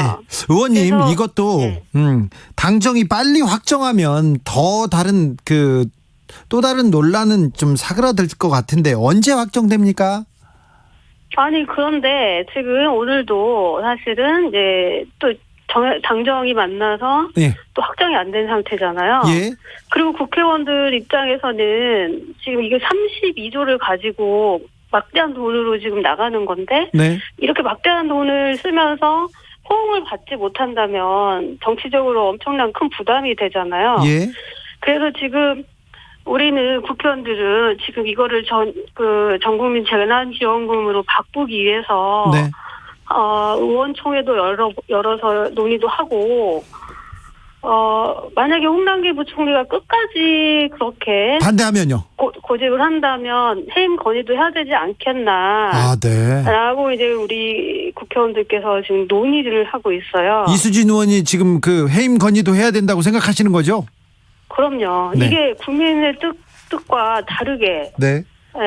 하시고 그렇게 고집불통으로 하시면은 안 되잖아요. 국민이 낸 세금을 가지고 운영을 하는데 네. 국민의 대다수의 뜻을 따라줘야 되는 거 아닌가. 백국경님께서 홍남기 부총리도 이러다가 대선 나오는 거 아닌가요? 그거 걱정하는 분이 있습니다. 네. 7617님께서는 국가 재정 건전성 찾다가 가계부채만 늘어갑니다. 빨리 전 국민을 상대로 주세요. 이런 의견이 많은 것 같습니다. 저희도 의견을 들어보니까. 네네. 그러니까 저한테만 그런 게 아니라 네. 많은 국회의원분들께 다들 그렇게 말씀을 하시기 때문에 국회의원분들께서 가만히 있지는 않을 것 같습니다. 이수진 의원님, 자 최재형 감사원장이 사표를 내고 대선에 출마할 것 같습니다. 요 권력기관 헌법기관장이 이 대선으로 직행하는 거 어떻게 생각하십니까? 제 입장에서 볼 때는 굉장히 부적절한 행보라고 생각이 듭니다. 솔직히 명예로운 퇴직이 훨씬 좋을 텐데, 사퇴하고 정치권에 들어오시면, 굉장히 많은 이변들이 생길 텐데, 예. 그분이 감당을, 지금과 같이 멋진 모습으로 해내실 수 있을지 정말 걱정이 되거든요. 네. 네, 그래서, 걱정도 많이 되고 또 명분도 굉장히 약하시고 네. 도대체 무엇 때문에 감사원장이 갑자기 정치를 하겠다는 건지 네, 명분도 굉장히 약한 상태이기 때문에 정치권에 들어오면 힘듭니까? 저도 법관하다 들었잖아요. 네. 근데 저는 조직의 개혁을 위해서 거의 10년 동안 네. 운동을 하다 나왔기 때문에 그래도 그 정이 좀 살아있고 개혁을 하던 습성이 좀 있잖아요. 네. 근데 어느 조직에서 잘 나가던 분들, 수장을 했던 분들은 네. 정치권에 나오면은 적응을 대체로 못 하십니다. 아, 그래요? 네. 왜냐하면 다 보고받고 네. 다 의전을 제대로 받고 있던 분들이잖아요. 네. 그래서 귀에 안 좋은 얘기 거의 듣지도 않았을 것이고. 아, 그러니까요. 네. 누가 자기 앞에서 안 좋은 소리도 안 했을 거 아니에요. 네. 윤석열 전 검찰총장 들으라고 하시는 소린가요? 두 분이 비슷하죠. 그러니까. 그렇습니까? 네. 윤석열 전 총장도 지금 대선 출마 선언이나 대선행은 좀 부적절하다고 보시는 건가요? 아시는 게 없을 겁니다. 대선에 대해서? 예, 그러니까 대선이라 하면 다방면의 거의 많은 정책들에 대해서 이미 많은 시련을 겪고 시행착오를 거쳐서 네. 자기의 어떤 컨텐츠가 형성이 돼 있어야 되거든요. 지금쯤이면. 네. 근데 그분들한테는 지금 그런 게 거의 없지 않아요? 네. 예, 감사원이나 예를 들면 검찰 쪽 얘기 외에는 자기 언어로 하실 수 있는 말들이 거의 없으실 겁니다. 네. 그러면 굉장히 공격을 받고 그때마다 지지율이 굉장히 흔들리겠죠. 네. 최근에 윤석열 전 총장 주변에서 엑스파일 관련 논란 뜨겁지 않습니까? 이 엑스파일 논란 어떻게 보고 계십니까? 핵심은 뭐라고 생각하십니까? 저도 제가 얼핏 들리는 그 내용이 뭐일 거다라는 이제 얘기들을 들었는데 실제로 그 엑스파일이 존재하느냐를 떠나서 그 내용 안에 있는 일들로 천하지 장모라는 분이 지금 기소되거나 재판을 받고 있지 않습니까? 네.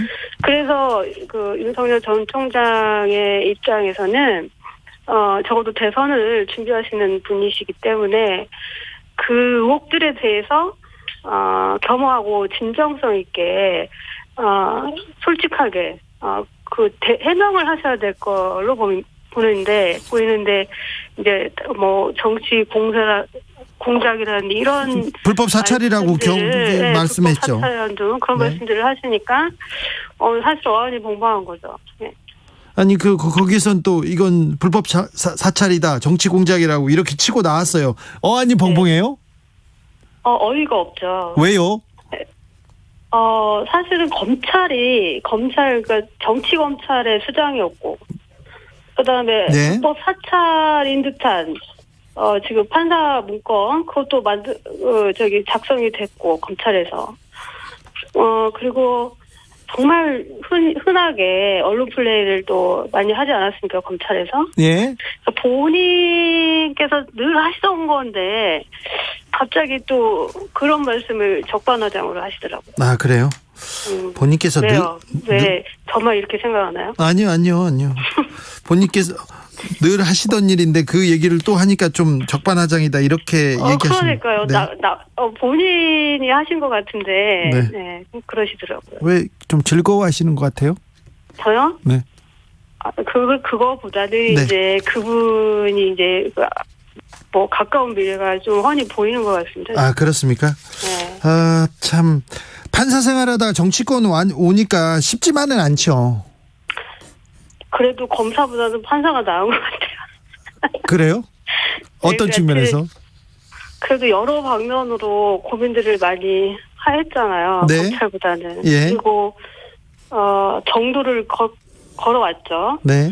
예. 뭐 예를 들면 뭐 언론 플레이, 정치 공작 이런 건 해본 적이 없기 때문에 네. 국회에서도 나름 깔끔한 모습으로 의정 활동을 할 수 있는 것 같아요. 그런가요? 네. 네. 의원님, 재난지원금에 대한 관심이 굉장히 많습니다. 8029님께서 돈 준다는데 싫다는 사람이 어디 있겠어요? 미래는 누가 책임질 건가요? 답답합니다. 이렇게 하는데 선별 지급을 지지하는 분들에게 어떻게 말씀하실 건지 한마디 해주십시오.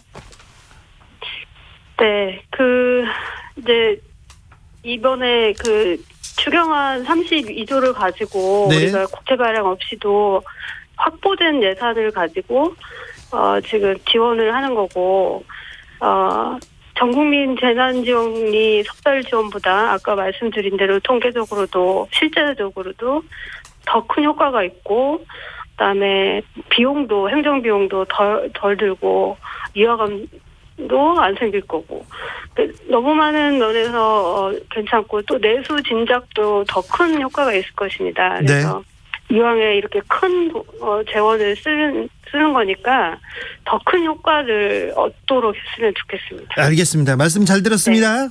네, 감사합니다. 지금까지 이수진 더불어민주당 의원이었습니다. 정치 피로, 사건 사고로 인한 피로, 고달픈 일상에서 오는 피로. 오늘 시사하셨습니까? 경험해보세요. 들은 날과 안 들은 날의 차이.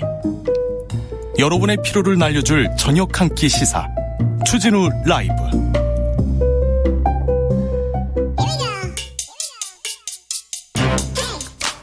뉴스를 향한 진지한 고민, 기자들의 수다. 라이브 기자실을 찾은 오늘의 기자는 탐구하는 기자입니다. 미디어오늘 정철훈 기자, 어서 오세요. 안녕하세요. 오늘은 어떤 이야기로 시작해 볼까요? 네, 이번 주에 특히 조선일보 관련된 논란이 핫한데, 기자들도 이번 사태에 대해서 좀 입장을 냈더라고요. 조선일보 기자들이요? 예. 지금껏 같은 입장이었지 뭘 또 입장을 내고 그랬네요. 노보를 통해 입장이 나왔는데요. 뭐라고 했습니까? 터질 게 터졌다. 이런 반응을 확인을 했습니다. 네. 최근에 조국 전 장관 일러스트 논란과 관련해서 이 담당 기자의 부주의를 책망하면서도 이 전면적 디지털 강화를 추진하면서 부실해진 이 데스킹 기능이 이번 사건 배경에 깔려 있다. 이런 내부 기자들의 반응을 조선일보 노동조합이 어제 이 노보를 통해 공개를 했는데요. 조선일보 한 기자는 노보를 통해서 이 다들 경악하면서도 왜 이런 일이 생겼는지 짐작하는 바가 있어 터질 게 터졌다고 하더라. 이런 말을 했다고 합니다. 네, 터질 게 터졌다. 네. 네, 지금 이 일러스트 관련해서 일단 성매매 유인 강도 사건 관련 소식을 다룬 기사에서 이 조 전 장관의 부녀 일러스트가 일단 들어갔고요. 또 이제 문 대통령과 거리두기 사파가 또 하나 있는데 네. 이게 전혀 생뚱맞은 기사에 또 사파가 들어갔습니다. 뭐 네. 산속에서 3,000명 모임 의혹, 인터컵 경찰 고발 뭐 이런 기사들인데. 그러니까 거리두기 안 하는 종교단체를 이렇게 비판하면서 문재인 대통령의 사파를 넣었어요. 네, 그것도 이제 역시 삭제를 하고 사과를 했는데 네. 지금 반복이 된 거죠. 이 부분 관련해서 이제 그 조선일보 해당 기자는 네. 일단 조 전 장관 일러스트의 경우는 관련이 있는 사파인지 인지를 못했다. 뭐 그런 입장이라고 자기 하고요. 기사에 자기 이름을 놓고 쓰는데 무슨 그걸 확인을 못했다는 게 이게 말이 됩니까? 네, 그리고 뭐 조선일보 노조는 이제 뭐 입사 3년 차인 기자가 스스로 판단해 고른 일러스트를 출고하는 과정에서 문제 소지가 있다면 걸러줄 데스킹이 전무했다, 이런 비판 의견을 내기도 했습니다. 회사의 대응이 미흡했다, 이런 지적도 있었는데요. 네. 조선일보의 또 다른 기자는 조 전 장관이 문제 삼기 전에 선제 조치를 했거나 문제 제기 직후 사고 발생 원인에 대한 충분한 설명이 있었다면 회사를 향한 비난이 이렇게 커졌겠느냐, 이렇게 밝혔고요. 또 다른 조선일보 기자는 이 사과문이 올라온 뒤에도 주변에서 정말 실수 맞냐, 이런 의심 섞인 질문을 많이 하더라. 소습에 나섰을 때는 이미 다들 고의적이었다고 강한 심증을 가진 것 같아 속상했다, 이렇게 밝혔습니다. 속상하다고요? 고의적인 것 같아서 속상하다고요? 이거 뭐 시스템, 이 데스킹을 잘했어야 되는 시스템 문제라는데 무슨 시스템을 탓합니까? 사람이 문제지. 지금껏 조선일보 기자들이 계속해서 조국 전 장관 관련해서 조롱하고 계속해서 공격하고 그랬지 않습니까? 조선일보 영문판 사설에 문재인 대통령이 북한에 계속 대화를 제의하는 걸 가지고 말도 안 되는 단어를 씁니다. 뭐라고 네. 해야 되나? 아부를 떤다가 아니라 거의 왜 문재인 대통령은 이 북한만 보면 왜 이렇게 아무튼 저도 표현하고 싶은데 네, 이 공영방송에서 비속어였어요. 표현할 수가 없는 표현이네요. 예, 그래서 아무튼, 비속어인데 네. 제가 네.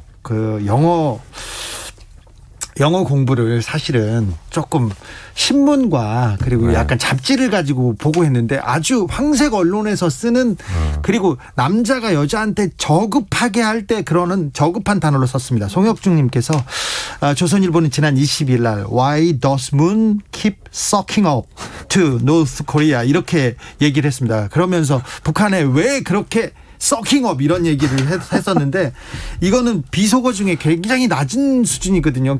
계속해서 조선일보 영문판, 조선일보 일문판에서도 문재인 대통령 그리고 조국 전 장관 계속 이렇게 비하하고 계속 공격했어요. 이게 무슨 시스템의 문제입니까? 사람의 문제지. 그리고 조선일보의 문제지.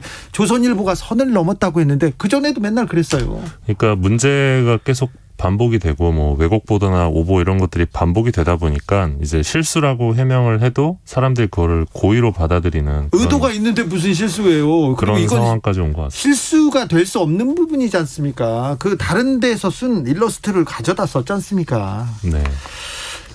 참. 아무튼 그래서 요건 관련해서 또 청와대 국민청원이 최근에 올라왔는데 바로 지금 20만이 넘어서. 네, 조선일보 폐간을 해달라. 근데 예. 민간 회사인데 이게 되겠어요? 그리고 조선일보가 바뀌나요? 이런 실수가 한두 번이었으니까. 네. 그런데 전혀 바뀌지 않고. 정부에서 어떻게 뭐 폐간을 시킬 수는 없죠. 네네. 네. 그래도 조선일보는 그 다음에 신문을 낼 거고요. 조선일보에서 투고하고 조선일보에 글을 쓰는 사람들은 바뀌지 않을 거고요. 조선일보하고 인터뷰하고 싶어하는 사람들이 많기 때문에 또 바뀌지 않을 거예요. 네, 1등 신문 조선일보 이런 신문이 1등 신문입니다. 우리 언론의 현실이기도 하고요. 자, 다음 어떤 뉴스로 가볼까요? 예, 영국 로이터 저널리즘 연구소가 이제 매년 디지털 뉴스 리포트 조사 결과를 발표하는데요. 매년 합니다. 예, 한국의 경우는 뉴스 신뢰도에서 매년 꼴찌였습니다. 네. 근데 올해 조사에서 드디어 꼴찌를 벗어났습니다. 좀 올라왔습니까? 네. 그 뉴스 전반에 대해 신뢰한다는 응답률이 이제 32%로 나타나서 네. 그리스, 필리핀과 함께 공동 38위를 기록을 했습니다. 지금 1, 2위가 어딘지는 모르겠는데 가장 상위권 중에 하나가 포르투갈 언론이 가장 신뢰를 받는데, 포르투갈 언론은 호날두라는 축구 선수 있지 않습니까? 스타 기사를 막 쏟아낸대요. 그래가지고 신뢰도가 높다고 그런 얘기도 나왔는데, 아무튼 우리는 꼴찌 쪽에서 놀았습니다. 예, 46개국 중에 공동 38위인데요. 네. 신뢰도가 가장 높은 국가는 핀란드였고, 네. 가장 낮은 국가는 놀랍게도 미국이었습니다. 네, 미국이요? 그럴 만도 하죠. 네, 미국이 올해 최하위였고요. 한국은 2016년부터 이 한국언론진흥재단이 이 조사에 참여하고 있는데, 매년 이제 최하위권을 기록하다가 이번은 많이 올랐네요. 예, 무려 11%나 전년 대비 신뢰도가 상승을 했고요. 자, 신뢰도가 높은 매체, 낮은 매체도 이렇게 뽑았습니까? 예, 로이터가 이제 선정한 한국 주요 15개 매체에 대한 신뢰도 조사 결과도 있었는데요. 신뢰도는 저는 믿기가 좀 어려워서 불신도로 갑시다. 불신도만 보면 네. 뉴스 불신도는 조선일보가 39.5%로 1위였고요. 2위는 어디입니까? 네, 2위는 37.98%인 TV조선이었습니다. 3위는요? 3위는 동아일보 34.14%, 4위는요? 4위는 33.67%의 중앙일보였고요. 5위는요? 5위는 31.27%인 채널 A였습니다. 여러분은 어떻게 생각하는지 모르겠습니다만은 그 불신도는 우리나라에서 나오는 그 조사하고도 거의 비슷하게 나오는 것 같습니다. 네, 신뢰도의 경우는 이제 방송사들이 대체로 높은 신뢰도를 보였는데, 네. 이거 관련해서는 작년에 이제 코로나19로 그 뉴스에 대한 수요가 굉장히 급증을 했고, 아하, 그렇겠네요. 이 과정에서 방송 뉴스가 어느 정도 좀 코로나19 관련된 신뢰 있는 정보를 제공했다. 그 네. 결과가 아니냐, 이런 해석이 있습니다. 그 해석이 좀 맞는 것 같아요. 그리고 그러한 결과들이 바탕이 돼서 그 이번에 그 뉴스 신뢰도 조사에서도 네. 한국이 좀 신뢰도가 오른 것이 아니냐, 이런 분석도 있습니다. 코로나 때문에 뉴스들의 신뢰도, 매체의 신뢰도가 높아졌다. 이건 사실 주진우 라이브에서도 그렇고 저희가 다른 방송에서도 그렇고 계속 이제 코로나19 관련된 허위 정보 팩트 체크하고 네네. 그런 작업들을 해왔으니까요. 네. 헛되지 않았던 것 같습니다. 네, 혹시 그 포털 관련된 무슨 얘기도 있었습니까? 예. 한국은 이 네이버 같은 이 검색 엔진 그런 뉴스 수집 사이트를 통해 온라인 뉴스를 이용한다, 이렇게 응답한 비율이 72%로 나타났는데요. 이게 다른 나라하고 비교하면 어떻습니까? 예. 세계 최고 수준입니다. 그렇죠. 예. 조사국 그렇죠. 가운데 가장 높은 수준이고요. 예. 반면에 이제 뉴스 사이트에 직접 접속해서 기사를 본다. 이 비율은 어느 정도입니까? 이 비율은 또 최하위입니다. 네. 예. 응답 비율이 한 5% 정도였는데요. 그러니까 5%, 국민의 5%만이 진짜 뉴스 사이트에 들어가서 그 기사를 찾아본다는 그렇습니다. 거죠? 예. 네. 그리고 대다수는 그럴 이제 거예요. 포털을 통해서 기사를 보고 있다고 하고요. 그렇습니다. 또 이제 한국의 뉴스 이용자들의 특징 중에 하나는 이 유튜브를 통해 뉴스를 이용하는 비율이 높게 나타났다는 점인데요. 얼마나 높습니까? 44%로 나타났는데 이 다른 46개국 평균은 29%입니다. 엄청나게 높은 수치죠. 15%나 이제 평균보다 높은 건데, 네. 이 대목은 이제 유튜브에서 등장하는 이 허위 정보, 가짜 뉴스에 대해서 우리나라가 더욱 민감하게 대응해야 된다. 그렇죠. 유튜브를 통해서 뉴스를 접하는 사람들이 있는데, 유튜브는 이게 공적인 신뢰가 없는 그런 정보가 마구 돌아다닙니다. 그래서 우리 언론의 책임이 더 크기도 합니다. 맞습니다. 유튜브를 통해서 이렇게 보는 전 세계에서 가장 비율이 높았습니다. 예, 그리고 보는. 이제 조금 있으면 대선 국면으로 가는데, 네. 또 유튜브에서 엄청나게 많은 또 정보들이 쏟아질 예정이라. 그렇죠.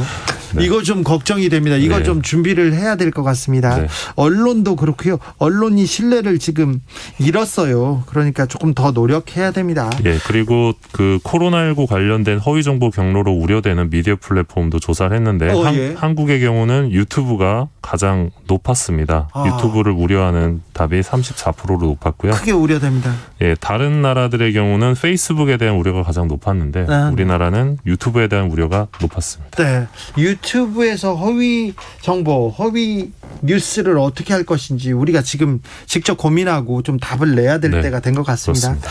다음으로는 어떤 이야기 만나볼까요? 예, 제가 계속 이 신문부수 조작 논란 계속해서 이제 끈질기게 하고 있죠. 쓰고 있는데요. 네. 이젠 거의 끝이 보이고 있습니다. 아, 그렇습니까? 끝이 보이고 있고요. 네. 일단 문화체육관광부에서 ABC협회에 6월 30일까지 그 권고 사항에 대한 이행 조치를 내놔라. 그렇지 않으면 ABC협회 부수 결과를 정책적 활용 중단하겠다. 그런 입장을 냈는데요. 네. 조금 있으면 이제 기간이 다가옵니다. 네. 그래서 지켜보시면 될 것 같고요.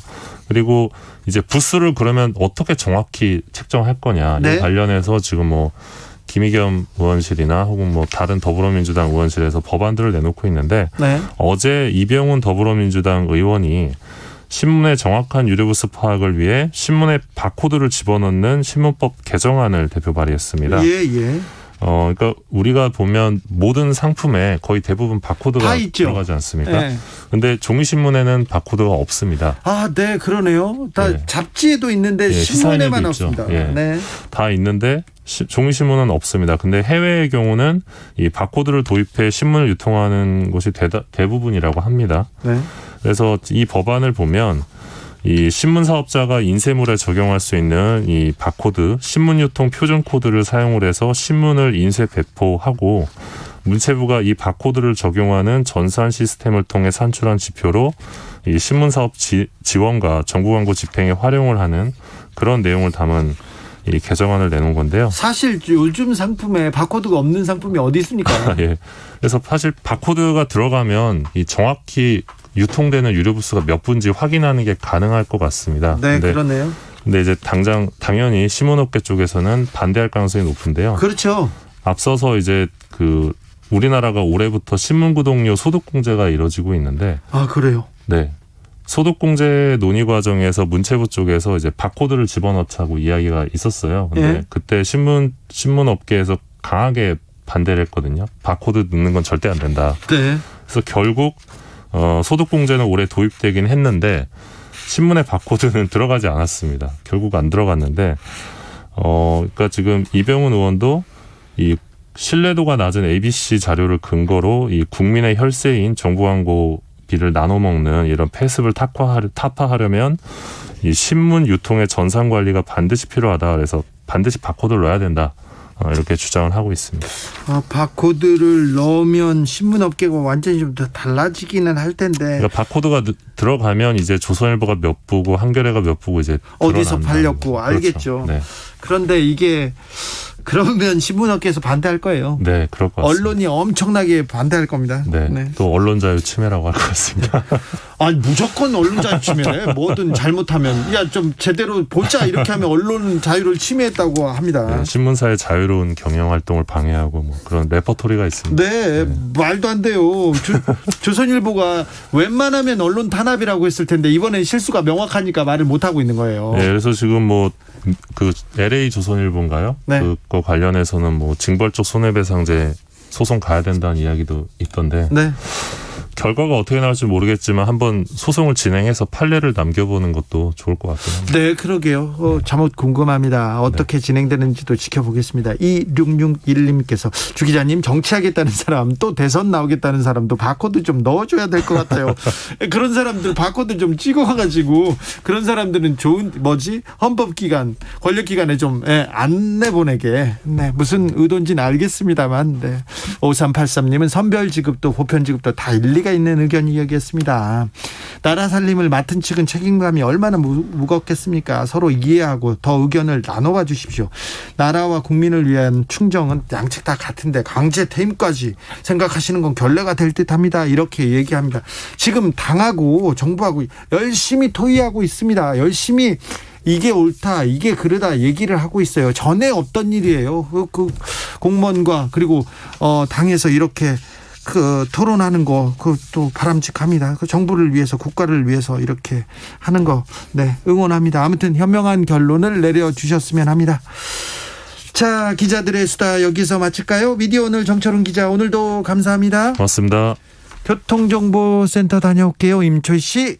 네, 이 시각 교통정보입니다. 오늘 고속도로 정체가 깁니다. 경부고속도로 서울 쪽은 금호분기점에서 3km, 회덕분기점에서는 짧게, 안성분기점 부근부터 오산 쪽으로는 13km 구간 정체가 깁니다.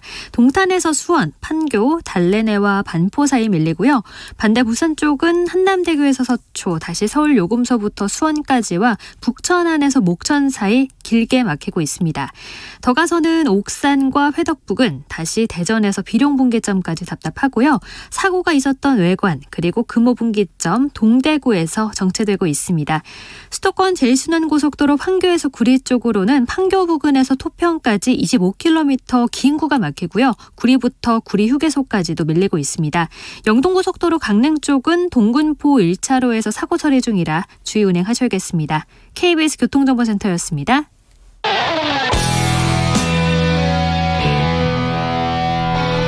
스치기만 해도 똑똑해진다.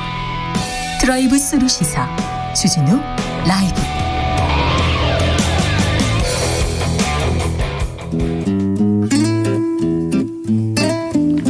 현실에 불이 꺼지고 영화의 막이 오릅니다. 영화보다 더 영화 같은 현실, 오늘의 시사 시작합니다. 라이너의 시사회.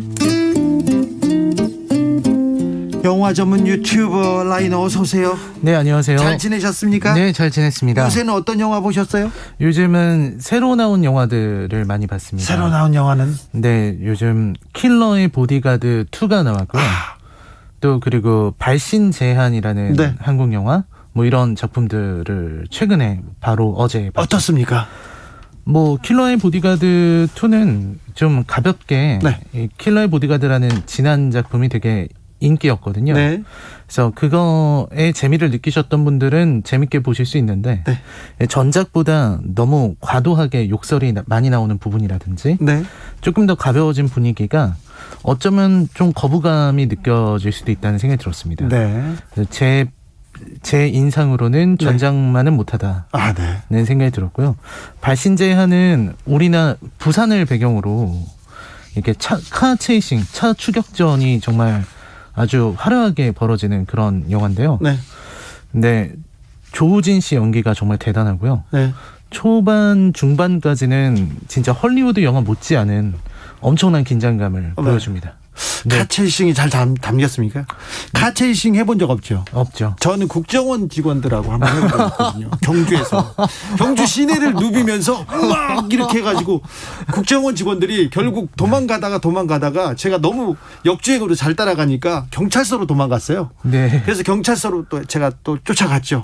예. 가가지고 제가 멱살 잡히고 많이 좀 그랬었죠. 아유, 영화보다 더 영화 같은 현실을 살아오신 것 같아요. 아닙니다. 시사회 시작하겠습니다. 오늘은 어떤 이야기? 네, 오늘은 이제 최근 대선이 가장 큰 이슈라서 그렇죠. 차기 대선 후보를 여당이든 야당이든 지금 이슈가 거기에 집중되고 있는 것 같은데요. 네. 이 사실 대통령 경선이라는 게 후보를 검증하는 의미도 있는 것 같고요. 예. 또 이제 어떤 스토리를 보여주는 것 같기도 하고 또 구체적인 국정 운영에 대한 방향성을 보여준다는 생각이 듭니다. 그렇죠. 예전에 제가 제일 기억에 남는 거는 역시 고 노무현 전 대통령의 민주당 경선 과정 아주 네. 제 뇌리에 생생하게 남아있거든요. 네, 2002년도에 뜨거웠죠. 네, 그런 어떤 경선 과정을 좀 다른 면에서 또렷하게 보여준 영화가 있는데요. 그게 바로 미국 영화 킹메이커입니다. 킹메이커요? 네, 킹메이커는 사실 이런 어떤 경선 이야기 같은 경우는 우리나라 영화에서는 좀 자주 다루지 않는 소재예요. 네. 다루기도 좀 어려운 소재이기도 하고요. 근데 이 영화에서는 미국 정치가 대상인데 네. 미국 정치라고 해서 그런 어떤 미국 정치 상황이라든지 이런 걸 잘 몰라도 모든 사람들이 이해할 수 있게끔 스토리를 전달하는 되게 잘 만든 장르 영화라고 할 수 있겠습니다. 아, 그렇습니까? 네. 영화 속으로 가볼까요? 네, 일단은 여기서 대선 과정인데 여기는 경선이 더 중요합니다. 예. 그러니까 경선에서 이기면 대선을 이기게 되는 경우들이 있잖아요. 네. 그래서 막상 대선보다는 경선이 더 재밌었다. 이런 선거들이 간혹가다 있을 수 있을 것 같은데. 경선이 본선이었다 이런 거 많죠. 네, 근데 지금도 그런 상황입니다. 이 네. 영화 속 상황도 민주당의 두 후보 중에 누가 이기냐. 따라서 공화당 후보들은 상대적으로 약해서 민주당 경선이 곧 대선 승리인 상황인데요. 네. 여기에서 이제 주인공은 이 라이언 고슬링이 맡았는데 네. 선거 캠프에 있는 홍보관입니다. 홍보위원 정도 되는 거죠. 되게 중요한 어떤 브레인, 2명의 브레인 중 1명으로 돼 있고요. 예. 그리고 이제 라이언 고슬링이 모시고 있는 후보는 마이크 모이스라는 후보인데 조지 클루니입니다. 조지 클루니는 생긴 게 또 주지사야. 네네. 대선 후보죠? 네, 대선 후보 이제 민주당 후보 경선에 나왔고요. 아주 이분 너무 생긴 게 대선 후보입니다. 너무 불만이에요. 이분은 또 마음도 따뜻해가지고 친구들한테 내가 감사한 친구들한테 100만 불 있잖아. 11억 원을 선물했다는 그런 또 미담도 있지 않습니까? 대단한 미담인데요. 네. 아무튼 워낙 잘생긴 외모, 신뢰감 가는 그런 외모, 생긴 게 대선 후보입니다. 일단. 네, 생긴 게 아주 정말 대단한데요. 그 후보가 이제 경선에서 계속 이기고 있었습니다. 예. 그래서 지금 대선 그 경선 캠프 민주당의 이 마이크 캠프의 분위기는 굉장히 좋은 이런 상황이고 또 이 작품은 되게 그 선거 캠프의 이야기라는 게 되게 재밌어요. 예. 선거 후보들 간의 얘기라기보다는 선거 캠프를 이끌어가는 사람들, 이 사람들이 주연인데요.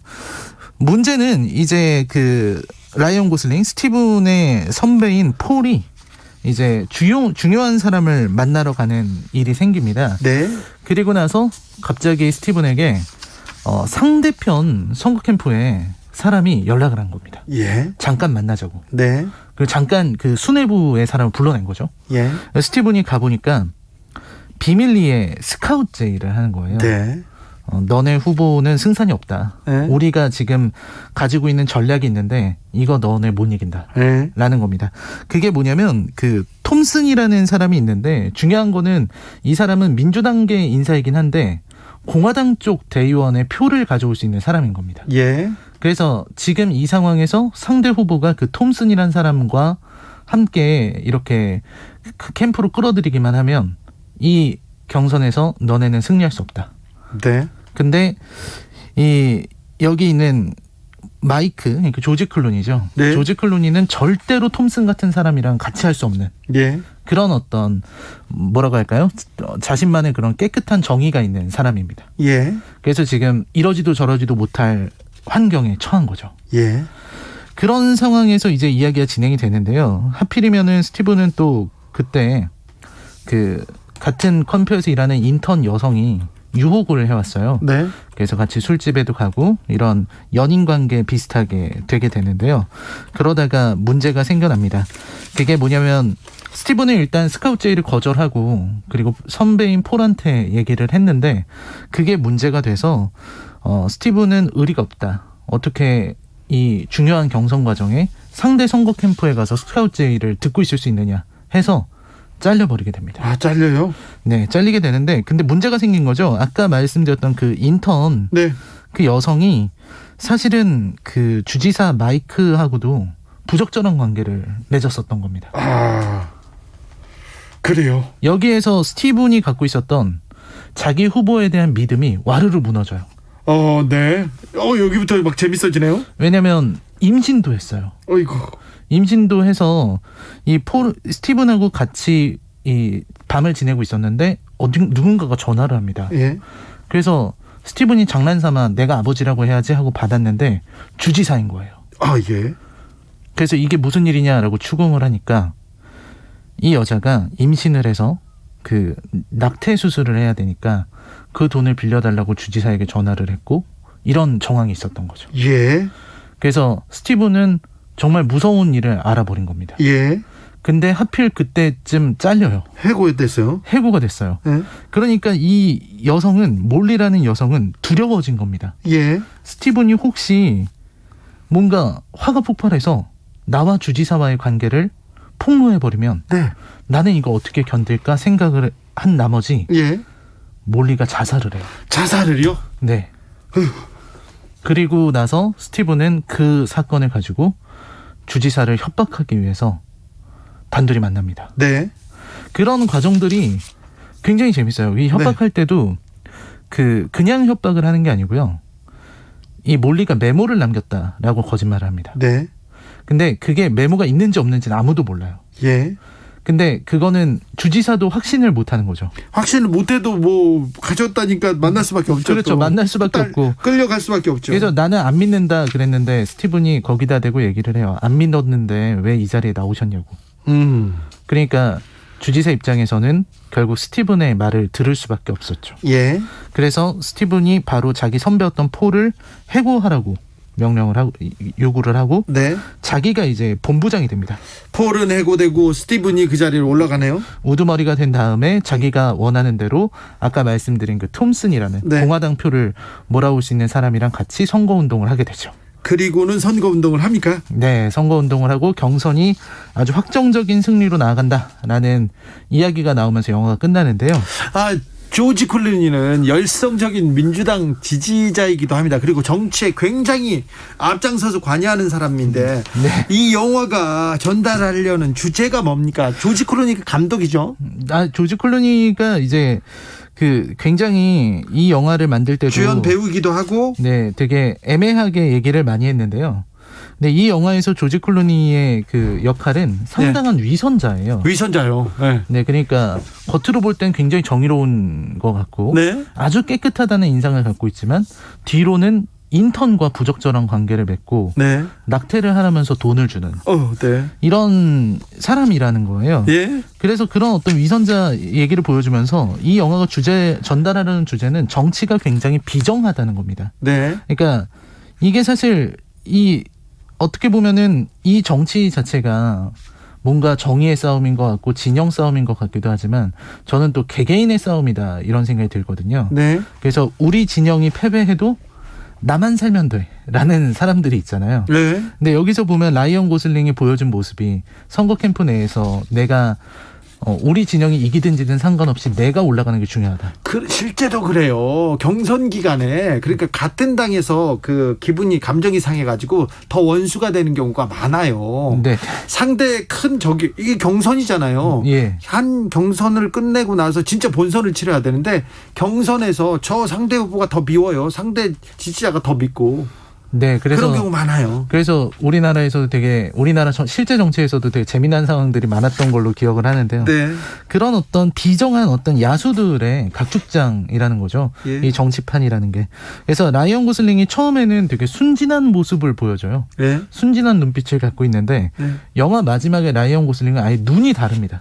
그래요? 완전히 비정한 사람이 돼서. 근데 라이언 고슬링은 눈이 순수한데 그렇게 좀 비정하게 또 연기 변신을 합니까? 네. 일단 상당히 좀 얼굴과 표정과 행동 자체가 달라집니다. 네. 마지막에 가서는 정말 이런 지옥에서 살아가는 그런 차가운 정치인의 모습이 이런 거구나 라는 생각이 들게 됩니다. 그래서 보시면은 진짜 시나리오가 너무 탄탄하고요. 네. 그래서 정치 영화는 이런 식으로 만들어야 된다라는 걸 생각할 수도 있고 또 이제 우리가 정치인에게 막연한 기대와 환상을 품는 경우가 있는데 사실 그런 환상과 거품을 조금은 뭐라고 할까요? 좀 가라앉히고 바라볼 수 있는 계기가 되지 않을까 하는 생각이 듭니다. 그래요? 네. 잘 만들었습니까? 이 영화는 진짜 킹메이커는 정말 잘 만든 영화입니다. 그래요? 네. 클라라 강님께서 조지 클루니는 잘생기기라도 했지 현실 인물들은 막 그렇습니다. 네. 굉장히 잘 만들었습니까? 수작입니까? 네, 정치 영화 중에서는 단연 으뜸이지 않을까 하는 생각이 들 정도죠. 이 시기에 이 경선이 시작됐는데 이 시기에 보면 좋겠네요. 네, 지금 시기에도 이제 막 준비하는 시기일 거잖아요. 네. 경선 캠프 꾸리고 이럴 것 같은데 네. 어떤 사람을 곁에 두느냐도 되게 중요한 것 같더라고요. 이 영화를 보니까 네. 서로 이제 또 유력한 사람이 있으면 데려가려고 하고 이런 뒷공작들이 이렇게 펼쳐지는 걸 보면은 참 이 정치라는 게 진짜 전쟁이구나 그런 생각이 듭니다. 전쟁이죠. 우리나라도 공작 이런 데서는 좀 뒤처지지 않는데 왜 이런 영화가 안 나오는지 모르겠습니다. 웰메이드 정치 영화가 좀 본 적 좀. 네, 사실 경제 영화 같은 거는 그래도 이 외국 영화들의 영향을 받아서 조금씩 나오고 있는데 정치 영화 측에서는 아직 조금 우리가 관심을 좀 적게 기울인 게 아닌가 그 생각이 들어요. 알겠습니다. 오늘 라이너가 준비한 작품은 킹메이커였습니다. 시사회 여기서 마치겠습니다. 라이너 감사합니다. 네, 고맙습니다.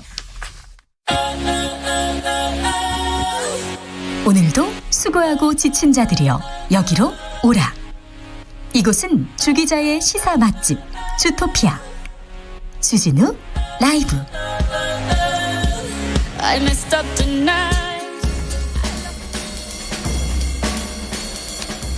느낌 가는 대로 그냥 고른 뉴스 여의도 주필. 다 먹은 과자 봉지 딱지 접어 버리지 마세요. 서울신문 기사인데요. 라면이나 과자 먹고 이렇게 돌돌 말아서 딱지를 접어서 이렇게 버리는 분들 있지 않습니까? 그래, 많아요. 그런데 이거 딱지가 된 비닐 재활용되지 못한다고 합니다.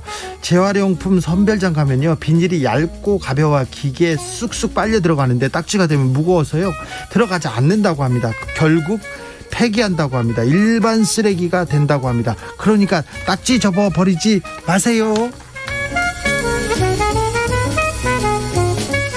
캐나다 명품 파카 캐나다 구스 내년 말 동물 털 제품 생산 중단. 연합뉴스 기사입니다. 캐나다 구스 있어요. 방한용 파카를 주로 파는데 한 벌에 거의 100만 원 정도 가는 아주 고가 명품이고요. 굉장히 그렇습니다. 그런데 이 회사에서 파카 원료로 모자 주변에 이렇게 코요테 털을 사용해 왔는데 사용하지 않겠다고 합니다.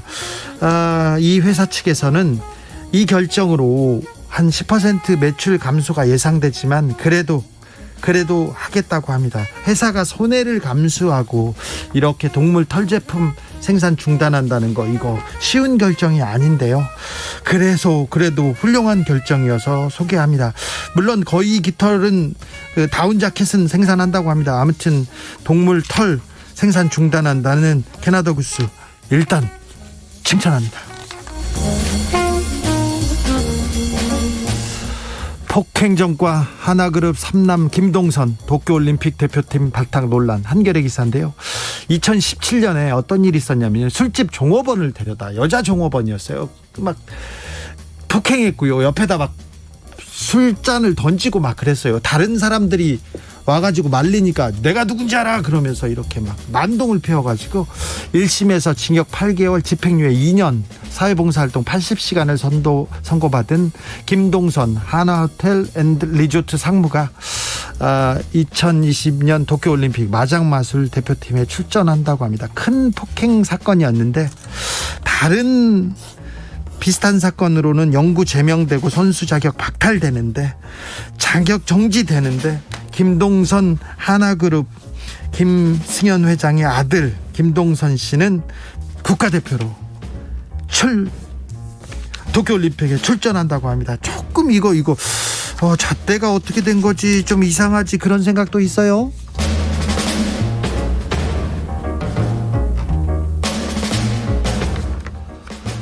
도로에서 돈 버는 또래에게 동전 대신 장난감. MBC 기사입니다. 우리나라는 없는데 미국이나 이렇게 멕시코 이렇게 가다가 보면요, 도로가 이렇게 가다 정체구역에 서지 않습니까? 그러면 차를 닦아주면서 동전 몇 개 받으려고 하는 그런 어린이들이 있습니다. 그런 아이들이 있습니다. 멕시코에서 이런 일이 있었어요. 도로에서 차를 닦아서 돈을 버는 또래를 봤는데 뒤에 타고 있던 아이가 내 또래잖아요. 그러니까 허름한 옷차림으로 차를 닦는 어린이에게 내가 제일 아끼는 거야 하면서 장난감 굴착기를 이렇게 건넵니다. 그랬더니 그 거리 아이는 가만히 보고 있다가 자신이 팔고 있던 과자를 들고 와서 고마움을 전합니다. 그 모습이 그렇게 따뜻하고요, 울컥합니다. 네, 아이들은 이렇게 가장 아끼는 것을 친구한테 내어주고 있습니다. 우리 어른들도 좀 그래야 될 텐데.